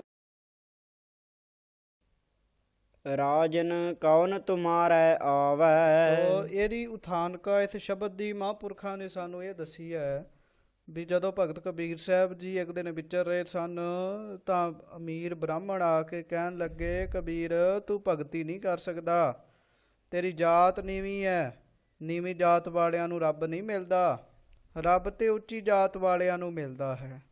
ਭਗਤ ਕਬੀਰ ਸਾਹਿਬ ਜੀ ਨੇ ਫਿਰ ਇਹ ਆਖਿਆ ਵੀ ਰੱਬ ਤੁਹਾਨੂੰ ਨਹੀਂ ਮਿਲਣਾ, ਕਿਉਂਕਿ ਤੁਹਾਡੇ ਦਿਲ ਵਿੱਚ ਉੱਚੀ ਜਾਤ ਦਾ ਮਾਣ ਹੈ। ਕਹਿਣ ਲੱਗੇ ਜੋ ਪਰਮੇਸ਼ਰ ਦੀ ਦਰਗਾਹ ਵਿੱਚ ਕਬੂਲ ਨਹੀਂ ਹੈ। ਜਿਵੇਂ ਫਿਰ ਸਾਧ ਸੰਗਤ ਜੀ ਇੱਕ ਪੁਰਾਤਨ ਹਿੰਦੂ ਇਤਿਹਾਸ ਦਾ ਜੋ ਕਬੀਰ ਸਾਹਿਬ ਦੀ ਵਰਣਨ ਕਰਦੇ ਹਨ ਵੀ ਜਿਵੇਂ ਕਹਿੰਦੇ ਹਨ ਜਿਸ ਵੇਲੇ ਪਾਂਡਵ ਤੇ ਕੌਰਵ ਹਾਰ ਗਏ ਸਨ ਜੰਗ ਵਿੱਚ, ਆਪਣਾ ਮਾਣ ਗਵਾ ਬੈਠੇ ਸੀਗੇ, ਸ਼੍ਰੀ ਕ੍ਰਿਸ਼ਨ ਜੀ ਪਾਂਡਵਾਂ ਦੇ ਪਾਸੇ ਹੋ ਗਏ। ਉਹਨਾਂ ਦੇ ਦਿਲ ਵਿੱਚ ਤਰਸ ਆਇਆ ਵੀ ਇਹ ਬਾਦਸ਼ਾਹ ਹਨ ਪਰ ਹੁਣ ਸਭ ਕੁਝ ਹਰਾ ਕੇ ਬੈਠੇ ਹਨ ਪਾਂਡਵ। ਦੁਰਯੋਧਨ ਪਾਸੋਂ ਇਹ 5 ਪਿੰਡਾਂ ਦਾ ਮਾਮਲਾ ਦਵਾ ਦਈਏ, ਆਪ ਹੀ ਵਕੀਲ ਬਣ ਕੇ ਤੁਰ ਪਏ ਸਨ। ਕਹਿੰਦੇ ਹਨ ਜਦੋਂ ਆਪ ਵਕੀਲ ਬਣ ਕੇ ਤੁਰ ਰਹੇ ਸਨ ਤਾਂ ਕਿਸੇ ਨੇ ਇਹ ਗੱਲ ਕਹਿ ਦਿੱਤੀ ਜਾ ਕੇ ਰਾਜੇ ਦੁਰਯੋਧਨ ਨੂੰ ਵੀ ਦੁਰਯੋਧਨ ਤੇਰੇ ਵੱਲ ਸ਼੍ਰੀ ਕ੍ਰਿਸ਼ਨ ਜੀ ਆ ਰਹੇ ਨੇ। ਦੁਰਯੋਧਨ ਉਸੇ ਵੇਲੇ ਵਿਚਾਰ ਕਰਦਾ ਵੀ ਉਹ ਗੁੱਜਰ ਹੈ ਤੇ ਮੈਂ ਬੜਾ ਵੱਡਾ ਹਾਂ, ਮੇਰੀ ਜਾਤ ਉੱਚੀ ਹੈ, ਉਹ ਗੁੱਜਰ ਹਨ। ਇਸ ਗੱਲ ਦੀ ਵਿਚਾਰ ਕਰਕੇ ਕਹਿਣ ਲੱਗਾ ਪਰ ਫਿਰ ਵੀ ਡਰਦਾ ਸੀਗਾ ਵੀ ਜੇ ਮੈਂ ਉੱਠ ਕੇ ਨਾ ਮਿਲਿਆ ਤਾਂ ਮੈਨੂੰ ਸ਼ਰਾਪ ਨਾ ਦੇ ਦੇਣ। ਪਰ ਇਹ ਵੀ ਗੱਲ ਸੀ ਵੀ ਉਹ ਗੁੱਜਰ ਹੈ ਤੇ ਮੈਂ ਰਾਜਾ ਵਾਂ, ਤੇ ਬਹਾਨਾ ਬਣਾ ਕੇ ਆਪ ਹਾਥੀ ਘੋੜੇ ਵੇਖਣ ਚਲੇ ਗਿਆ। ਉਧਰੋਂ ਕ੍ਰਿਸ਼ਨ ਜੀ ਅੰਤਰਜਾਮੀ ਗੱਲ ਜਾਣ ਗਏ। ਉਹ ਆਪਣੇ ਸੇਵਕ ਬਿਦਰ ਦੇ ਘਰ ਚਲੇ ਗਏ। ਬਿਦਰ ਦੇ ਘਰ ਰਾਤ ਉਹਨਾਂ ਪ੍ਰਸ਼ਾਦਾ ਛਕਿਆ। ਉਹਦੇ ਘਰੋਂ ਹੀ ਉਹਦੀ ਪਤਨੀ ਨੇ ਬੜੇ ਪ੍ਰੇਮ ਦੇ ਨਾਲ ਪਹਿਲਾਂ ਹੋਰ ਚੀਜ਼ਾਂ ਛਕਾਈਆਂ, ਫਿਰ ਬਿਦਰ ਨੇ ਪ੍ਰੇਮ ਵਿੱਚ ਆ ਕੇ ਅਲੂਣਾ ਸਾਗ ਖਵਾਇਆ ਸੀ ਕ੍ਰਿਸ਼ਨ ਜੀ ਨੂੰ, ਪਰ ਸ਼੍ਰੀ ਕ੍ਰਿਸ਼ਨ ਜੀ ਉਹ ਅਲੂਣਾ ਸਾਗ ਹੀ ਖਾ ਗਏ ਸਨ। ਦਿਨ ਚੜ੍ਹਦੇ ਨੂੰ ਇੱਕ ਆਇਆ, ਉਹਦੇ ਘਰ ਰਾਤ ਵਾਹਿਗੁਰੂ ਬਤੀਤ ਕੀਤੀ। ਦਿਨ ਚੜ੍ਹਦੇ ਨੂੰ ਰਾਜੇ ਦੁਰਯੋਧਨ ਦਾ ਇੱਕ ਮਨੁੱਖ ਆਇਆ। ਉਹ ਮਨੁੱਖ ਆ ਕੇ ਕਹਿਣ ਲੱਗਾ, ਸ਼੍ਰੀ ਕ੍ਰਿਸ਼ਨ ਜੀ ਤੁਹਾਨੂੰ ਰਾਜੇ ਨੇ ਬੁਲਾਇਆ ਹੈ। ਸ਼੍ਰੀ ਕ੍ਰਿਸ਼ਨ ਜੀ ਗਏ, ਪਰ ਰਾਜਾ ਬਾਹਰ ਸੀਗਾ। ਤਾਂ ਅੱਗੋਂ ਫਿਰ ਜੋ ਗੱਲਾਂ ਹੋਣ ਲੱਗੀਆਂ ਉਹਦਾ ਭਗਤ ਕਬੀਰ ਸਾਹਿਬ ਜੀ ਨੇ ਜ਼ਿਕਰ ਕੀਤਾ ਹੈ। ਇਹਨਾਂ ਗੱਲਾਂ ਰਾਹੀਂ ਭਗਤ ਕਬੀਰ ਸਾਹਿਬ ਜੀ ਉਹਨਾਂ ਮਨੁੱਖਾਂ ਨੂੰ ਸਮਝਾ ਰਹੇ ਹਨ। ਕਹਿੰਦੇ ਹਨ ਗੋਲੇ ਅੱਗੋਂ ਫਿਰ ਜੋ ਜੋ ਹੋਇਆ ਉਹ ਆਪ ਜੀ ਬੜੇ ਪ੍ਰੇਮ ਦੇ ਨਾਲ ਸੁਣੋ। ਰਾਜਨ ਕੌਣ ਤੁਮਾਰਾ ਉਹਨੇ ਆਵੈ, ਆਖਿਆ ਸੀਗਾ ਦੁਰਯੋਧਨ ਨੇ, ਸ਼੍ਰੀ ਕ੍ਰਿਸ਼ਨ ਜੀ ਤੁਸੀਂ ਇੰਨੇ ਵੱਡੇ ਰਾਜੇ ਦਾ ਘਰ ਛੱਡ ਕੇ ਇੱਕ ਗੋਲੇ ਦੇ ਘਰ ਜਾ ਕੇ ਕਿਉਂ ਰਹੇ? ਤਾਂ ਸ਼੍ਰੀ ਕ੍ਰਿਸ਼ਨ ਜੀ ਕਹਿਣ ਲੱਗੇ, ਰਾਜਨ ਹੇ ਰਾਜਨ ਦੱਸ ਤੇਰੇ ਘਰ ਕੌਣ ਆਏਗਾ? ਐਸੋ ਭਾਉ ਬਿਦਰ ਕੋ ਦੇਖਿਓ, ਉਹ ਗਰੀਬ ਮੋਹਿ ਕਹਿਣ ਲੱਗੇ ਮੈਂ ਭਾਵੈ। ਬਿਦਰ ਦਾ ਇਹੋ ਜਿਹਾ ਭਾਵ ਦੇਖਿਆ ਹੈ, ਇਹੋ ਜਿਹਾ ਪ੍ਰੇਮ ਦੇਖਿਆ ਹੈ। ਉਹ ਗਰੀਬ ਬਿਦਰ ਕਹਿਣ ਲੱਗੇ ਉਹ ਮੈਨੂੰ ਜ਼ਿਆਦਾ ਚੰਗਾ ਲੱਗਦਾ ਹੈ। ਇਸ ਕਰਕੇ ਨਹੀਂ ਵੀ ਉਹਦੇ ਕੋਲ ਰਾਜ ਭਾਗ ਨਹੀਂ ਹੈ ਜਾਂ ਹੋਰ ਕੁਝ ਨਹੀਂ ਹੈ। ਕਹਿਣ ਲੱਗੇ ਮੈਨੂੰ ਇਸ ਕਰਕੇ ਵਧੀਆ ਲੱਗਦਾ ਹੈ ਵੀ ਉਹਦੇ ਅੰਦਰ ਭਾਵਨਾ ਹੈ, ਉਹਦੇ ਅੰਦਰ ਪ੍ਰੇਮ ਹੈ। ਸੋ ਵਿਸਰਾਮ ਦੇ ਕੇ ਅੱਗੋਂ ਭਗਤ ਜੀ ਕਿਰਪਾ ਕਰਦੇ ਹਨ। ਹਸਤੀ ਦੇਖ ਭਰਮ ਤੇ ਭੂਲਾ, ਸ੍ਰੀ ਭਗਵਾਨ ਨਾ ਜਾਣਿਆ। ਕਹਿਣ ਲੱਗੇ ਤੂੰ ਕੀ ਕੀਤਾ? ਕਹਿਣ ਲੱਗੇ ਹਾਥੀ ਘੋੜੇ ਵੇਖਣ ਵਾਸਤੇ ਭਰਮ ਵਿੱਚ ਭੁੱਲਿਆ ਹੋਇਆ ਉਧਰ ਚਲੇ ਗਿਆ, ਤੇ ਸਾਨੂੰ ਵੇਖਣ ਵਾਸਤੇ ਹੀ ਤੂੰ ਨਹੀਂ ਆਇਆ। ਓਏ ਤੂੰ ਤੇ ਹਾਥੀਆਂ ਘੋੜਿਆਂ ਨੂੰ ਵੇਖ ਕੇ ਭਰਮ ਵਿੱਚ ਪੈ ਗਿਆ। ਤੁਮਰੋ ਦੂਧ ਬਿਦਰ ਕੋ ਪਾਨੂ, ਅੰਮ੍ਰਿਤ ਕਰ ਮੈਂ ਮਾਨਿਆ। ਤੇ ਅੱਗੋਂ ਫਿਰ ਨਾ ਉਹ ਦੁਰਯੋਧਨ ਕਹਿਣ ਲੱਗਾ ਸ਼੍ਰੀ ਕ੍ਰਿਸ਼ਨ ਜੀ ਚਲੋ ਸਾਡੇ ਘਰ ਚੱਲੋ, ਅਸੀਂ ਗਿਰਵਿਆਂ ਛੁਹਾਰੇ ਪਵਾ ਕੇ ਬਦਾਮ ਪਾ ਕੇ ਤੁਹਾਡੇ ਵਾਸਤੇ ਦੁੱਧ ਤਿਆਰ ਕੀਤਾ ਹੈ। ਤਾਂ ਅੱਗੋਂ ਸ਼੍ਰੀ ਕ੍ਰਿਸ਼ਨ ਜੀ ਕਹਿਣ ਲੱਗੇ ਮੈਨੂੰ ਤੇਰਾ ਦੁੱਧ ਨਹੀਂ ਚੰਗਾ ਲੱਗਦਾ। ਕਹਿੰਦੇ ਕਿਉਂ? ਕਹਿਣ ਲੱਗੇ ਤੇਰੇ ਦੁੱਧ ਵਿੱਚ ਵੀ ਕਪਟ ਹੋ ਸਕਦਾ ਹੈ। ਤੁਮਰੋ ਦੂਧ ਬਿਦਰ ਕੋ ਪਾਨੋ, ਭਾਈ ਤੇਰੇ ਘਰ ਦਾ ਦੁੱਧ ਤੇ ਬਿਦਰ ਦੇ ਘਰ ਦਾ ਪਾਣੀ ਅੰਮ੍ਰਿਤ ਕਰ ਮੈਂ ਮਾਨਿਆ। ਮੈਂ ਉਹਦੇ ਘਰ ਦਾ ਜਿਹੜਾ ਪਾਣੀ ਹੈ ਉਸ ਨੂੰ ਅੰਮ੍ਰਿਤ ਕਰਕੇ ਮਾਨਿਆ ਹੈ। ਤੇਰਾ ਦੁੱਧ ਬਿਦਰ ਦੇ ਘਰ ਦੇ ਪਾਣੀ ਦੇ ਅੱਗੇ ਫਿੱਕਾ ਹੈ। ਖੀਰ ਸਮਾਨ ਸਾਗ ਮੈਂ ਪਾਇਆ, ਗੁਣ ਗਾਵਤ ਰੈਨ ਬਿਹਾਨੀ। ਤੇ ਦੁਰਯੋਧਨ ਕਹਿਣ ਲੱਗਾ ਇੱਕ ਵਾਰ ਮੇਰੇ ਨਾਲ ਮੇਰੇ ਰਾਜ ਮਹਿਲ ਵਿੱਚ ਚੱਲੋ, ਇੱਕ ਵਾਰ ਚਰਨ ਹੀ ਪਾ ਦਿਓ, ਮੈਂ ਤੁਹਾਡੇ ਵਾਸਤੇ ਖੀਰ ਬਣਾਈ ਹੋਈ ਹੈ। ਤਾਂ ਅੱਗੋਂ ਸ਼੍ਰੀ ਕ੍ਰਿਸ਼ਨ ਜੀ ਕਹਿਣ ਲੱਗੇ ਤੂੰ ਖੀਰ ਦੀ ਗੱਲ ਕਰਦਾ ਹੈ? ਤੇਰੀ ਖੀਰ ਵਰਗਾ ਸਾਗ ਮੈਂ ਉਹਦੇ ਘਰੋਂ ਪ੍ਰਾਪਤ ਕੀਤਾ ਹੈ ਤੇ ਵੇਖੋ ਲੂਣਾ ਹੀ ਸਾਗ ਸੀਗਾ, ਲੂਣ ਵੀ ਨਹੀਂ ਸੀ ਉਹਦੇ ਵਿੱਚ। ਪ੍ਰੇਮ ਵਿੱਚ ਆ ਕੇ ਬਿਦਰ ਲੂਣ ਵੀ ਪਾਉਣਾ ਭੁੱਲ ਗਿਆ ਸੀਗਾ, ਪਰ ਕਹਿੰਦੇ ਹਨ ਖੀਰ ਸਮਾਨ ਸਾਗ ਮੈਂ ਪਾਇਆ। ਕਹਿਣ ਲੱਗੇ ਤੇਰੀ ਖੀਰ ਦੇ ਬਰਾਬਰ ਮੈਂ ਉਹਦੇ ਘਰੋਂ ਸਾਗ ਪ੍ਰਾਪਤ ਕੀਤਾ ਹੈ। ਓਏ ਤੇਰੇ ਘਰ ਉਤਾਂ ਹੀ ਰਾਤ ਬਤੀਤ ਹੋਣੀ ਸੀ। ਦੇਖ ਬਿਦਰ ਦੇ ਘਰ ਸਾਰੀ ਰਾਤ ਗੁਣ ਗਾਉਂਦਿਆਂ ਬਤੀਤ ਹੋਈ ਹੈ। ਕਬੀਰ ਕੋ ਠਾਕੁਰ ਅਨਦ ਬਿਨੋਦੀ, ਜਾਤ ਨਾ ਕਾਹੂ ਕੀ ਮਾਨੀ। ਸੋ ਕਹਿਣ ਲੱਗੇ ਇਸ ਪ੍ਰਕਾਰ ਕਹਿਣ ਲੱਗੇ ਕਬੀਰ ਸਾਹਿਬ ਜੀ ਉਹਨਾਂ ਬ੍ਰਾਹਮਣਾਂ ਨੂੰ ਸਮਝਾਉਂਦੇ ਵੀ ਤੁਸੀਂ ਉੱਚੀ ਕੁੱਲ ਦਾ ਮਾਣ ਕਰਦੇ ਹੋ। ਵਾਹਿਗੁਰੂ ਪਰਮੇਸ਼ਰ ਜੋ ਹੈ ਉਹ ਉੱਚੀ ਕੁੱਲਾਂ ਨੂੰ ਨਹੀਂ ਵੇਖਦਾ, ਉਹ ਅੰਦਰ ਦੇ ਪ੍ਰੇਮ ਨੂੰ ਦੇਖਦਾ ਹੈ। ਗੋਬਿੰਦ ਭਾਉ ਭਗਤ ਦਾ ਭੁੱਖਾ ਹੈ। ਸੋ ਇਸ ਪ੍ਰਕਾਰ ਕਹਿਣ ਲੱਗੇ ਕਬੀਰ ਸਾਹਿਬ ਕਹਿਣ ਲੱਗੇ ਮੇਰਾ ਠਾਕੁਰ ਮੇਰਾ ਮਾਲਕ ਇਹੋ ਜਿਹਾ ਆਨੰਦ ਬਨੋਦੀ ਹੈ, ਆਨੰਦਦਾਇਕ ਕੋਤਕ ਕਰਨ ਵਾਲਾ ਹੈ। ਜਾਤ ਨਾ ਕਾਹੂ ਮਾਨੀ, ਉਹ ਕਿਸੇ ਵੀ ਪ੍ਰਕਾਰ ਦੇ ਨਾਲ ਕਿਸੇ ਦੀ ਜਾਤ ਨਹੀਂ ਦੇਖਦਾ। ਉਹ ਵਾਹਿਗੁਰੂ ਤਾਂ ਕੇਵਲ ਅੰਦਰ ਦਾ ਪ੍ਰੇਮ ਵੇਖਦਾ ਹੈ ਕਿ ਇਸ ਜੀਵ ਦੇ ਅੰਦਰ ਕਿੰਨੀ ਕੁ ਸ਼ਰਧਾ ਹੈ। ਸ਼ਲੋਕ ਕਬੀਰ। ਸੋ ਇਸ ਪ੍ਰਕਾਰ ਨਾਲ ਹੀ ਕਬੀਰ ਸਾਹਿਬ ਜੀ ਦਾ ਇੱਕ ਸ਼ਲੋਕ ਵੀ ਅੰਕਿਤ ਹੈ। ਗਗਨ ਦਮਾਮਾ ਬਾਜਿਓ, ਪਰਿਓ ਨਿਸ਼ਾਨੈ ਕਾਓ। ਕਹਿਣ ਲੱਗੇ ਜਿਸ ਤਰ੍ਹਾਂ ਗਗਨ ਰੂਪੀ ਦਮਾਮਾ, ਕਹਿਣ ਲੱਗੇ ਆਕਾਸ਼ਮਈ ਦਮਾਮਾ, ਧੌਂਸਾ ਨਗਾਰਾ ਜਦੋਂ ਬਾਜਿਓ ਵੱਜਦਾ ਹੈ ਤਾਂ ਲੜਾਈ ਕਰਨ ਵਾਸਤੇ ਜਿਹੜੇ ਸੂਰਮੇ ਹਨ ਉਹਨਾਂ ਦੇ ਚਿੱਤ ਵਿੱਚ ਨਿਸ਼ਾਨੀ ਰੂਪੀ ਜੋਸ਼ ਭਾਵ ਕ੍ਰੋਧ ਪੈਦਾ ਹੁੰਦਾ ਹੈ। ਫਿਰ ਕਹਿਣ ਲੱਗੇ ਪਰਿਓ ਨਿਸ਼ਾਨਾ ਕਹਾਓ, ਨਿਸ਼ਾਨੇ ਪਰ ਜੋਸ਼ ਕ੍ਰੋਧ ਰੂਪੀ ਘਾਉ ਭਾਵ ਜ਼ਖਮ ਪੈਦਾ ਹੁੰਦਾ ਹੈ। ਖੇਤ ਜੋ ਮਾਂਡਿਓ ਸੂਰਮਾ ਅਬ ਚੂਜਨ ਕੋ ਦਾਓ। ਸੋ ਕਹਿਣ ਲੱਗੇ ਖੇਤ ਜੋ ਮਾਂਡਿਓ ਸੂਰਮਾ ਅਬ ਜੂਝਨ ਕੋ ਦਾਓ। ਕਹਿਣ ਲੱਗੇ ਇਸ ਪ੍ਰਕਾਰ ਸੂਰਮਿਆਂ ਨੇ ਜਿਹੜਾ ਖੇਤ ਯੁੱਧ ਭੂਮਿਕਾ ਨੂੰ ਮਾਂਡਿਓ ਬਣਾਇਆ ਹੈ, ਉਸ ਵਿੱਚ ਆਹੋ ਸਾਹਮਣੇ ਖਲੋ ਕੇ ਆਖਦੇ ਹਨ, ਹੁਣ ਜੂਝਣ ਲੜਨ ਦਾ ਦਾਓ ਭਾਵ ਸਮਾਂ ਆਇਆ ਹੈ, ਆਓ ਸਾਡੇ ਨਾਲ ਜੂਝੋ। ਉਹ ਦੁਸ਼ਮਣਾਂ ਨੂੰ ਇਸ ਪ੍ਰਕਾਰ ਵੰਗਾਰਦੇ ਹਨ। ਸੂਰਾ ਸੋ ਪਹਿਚਾਨੀਐ ਜੋ ਲੜੈ ਦੀਨ ਕੇ ਇਸ ਹੇਤ। ਪ੍ਰਕਾਰ ਕਬੀਰ ਜੀ ਕਹਿੰਦੇ ਹਨ, ਭਾਈ ਸੂਰਮਾ ਉਹਨੂੰ ਪਹਿਚਾਨੋ। ਸੂਰਾ ਉਹਨੂੰ ਕਿਹਾ ਜਾਂਦਾ ਹੈ ਜਿਹੜਾ ਗਰੀਬਾਂ ਵਾਸਤੇ ਲੜੇ। ਅਮੀਰਾਂ ਵਾਸਤੇ ਆਵਾਜ਼ ਉਠਾਉਣੀ ਕੋਈ ਵਧੀਆ ਗੱਲ ਨਹੀਂ ਹੈ।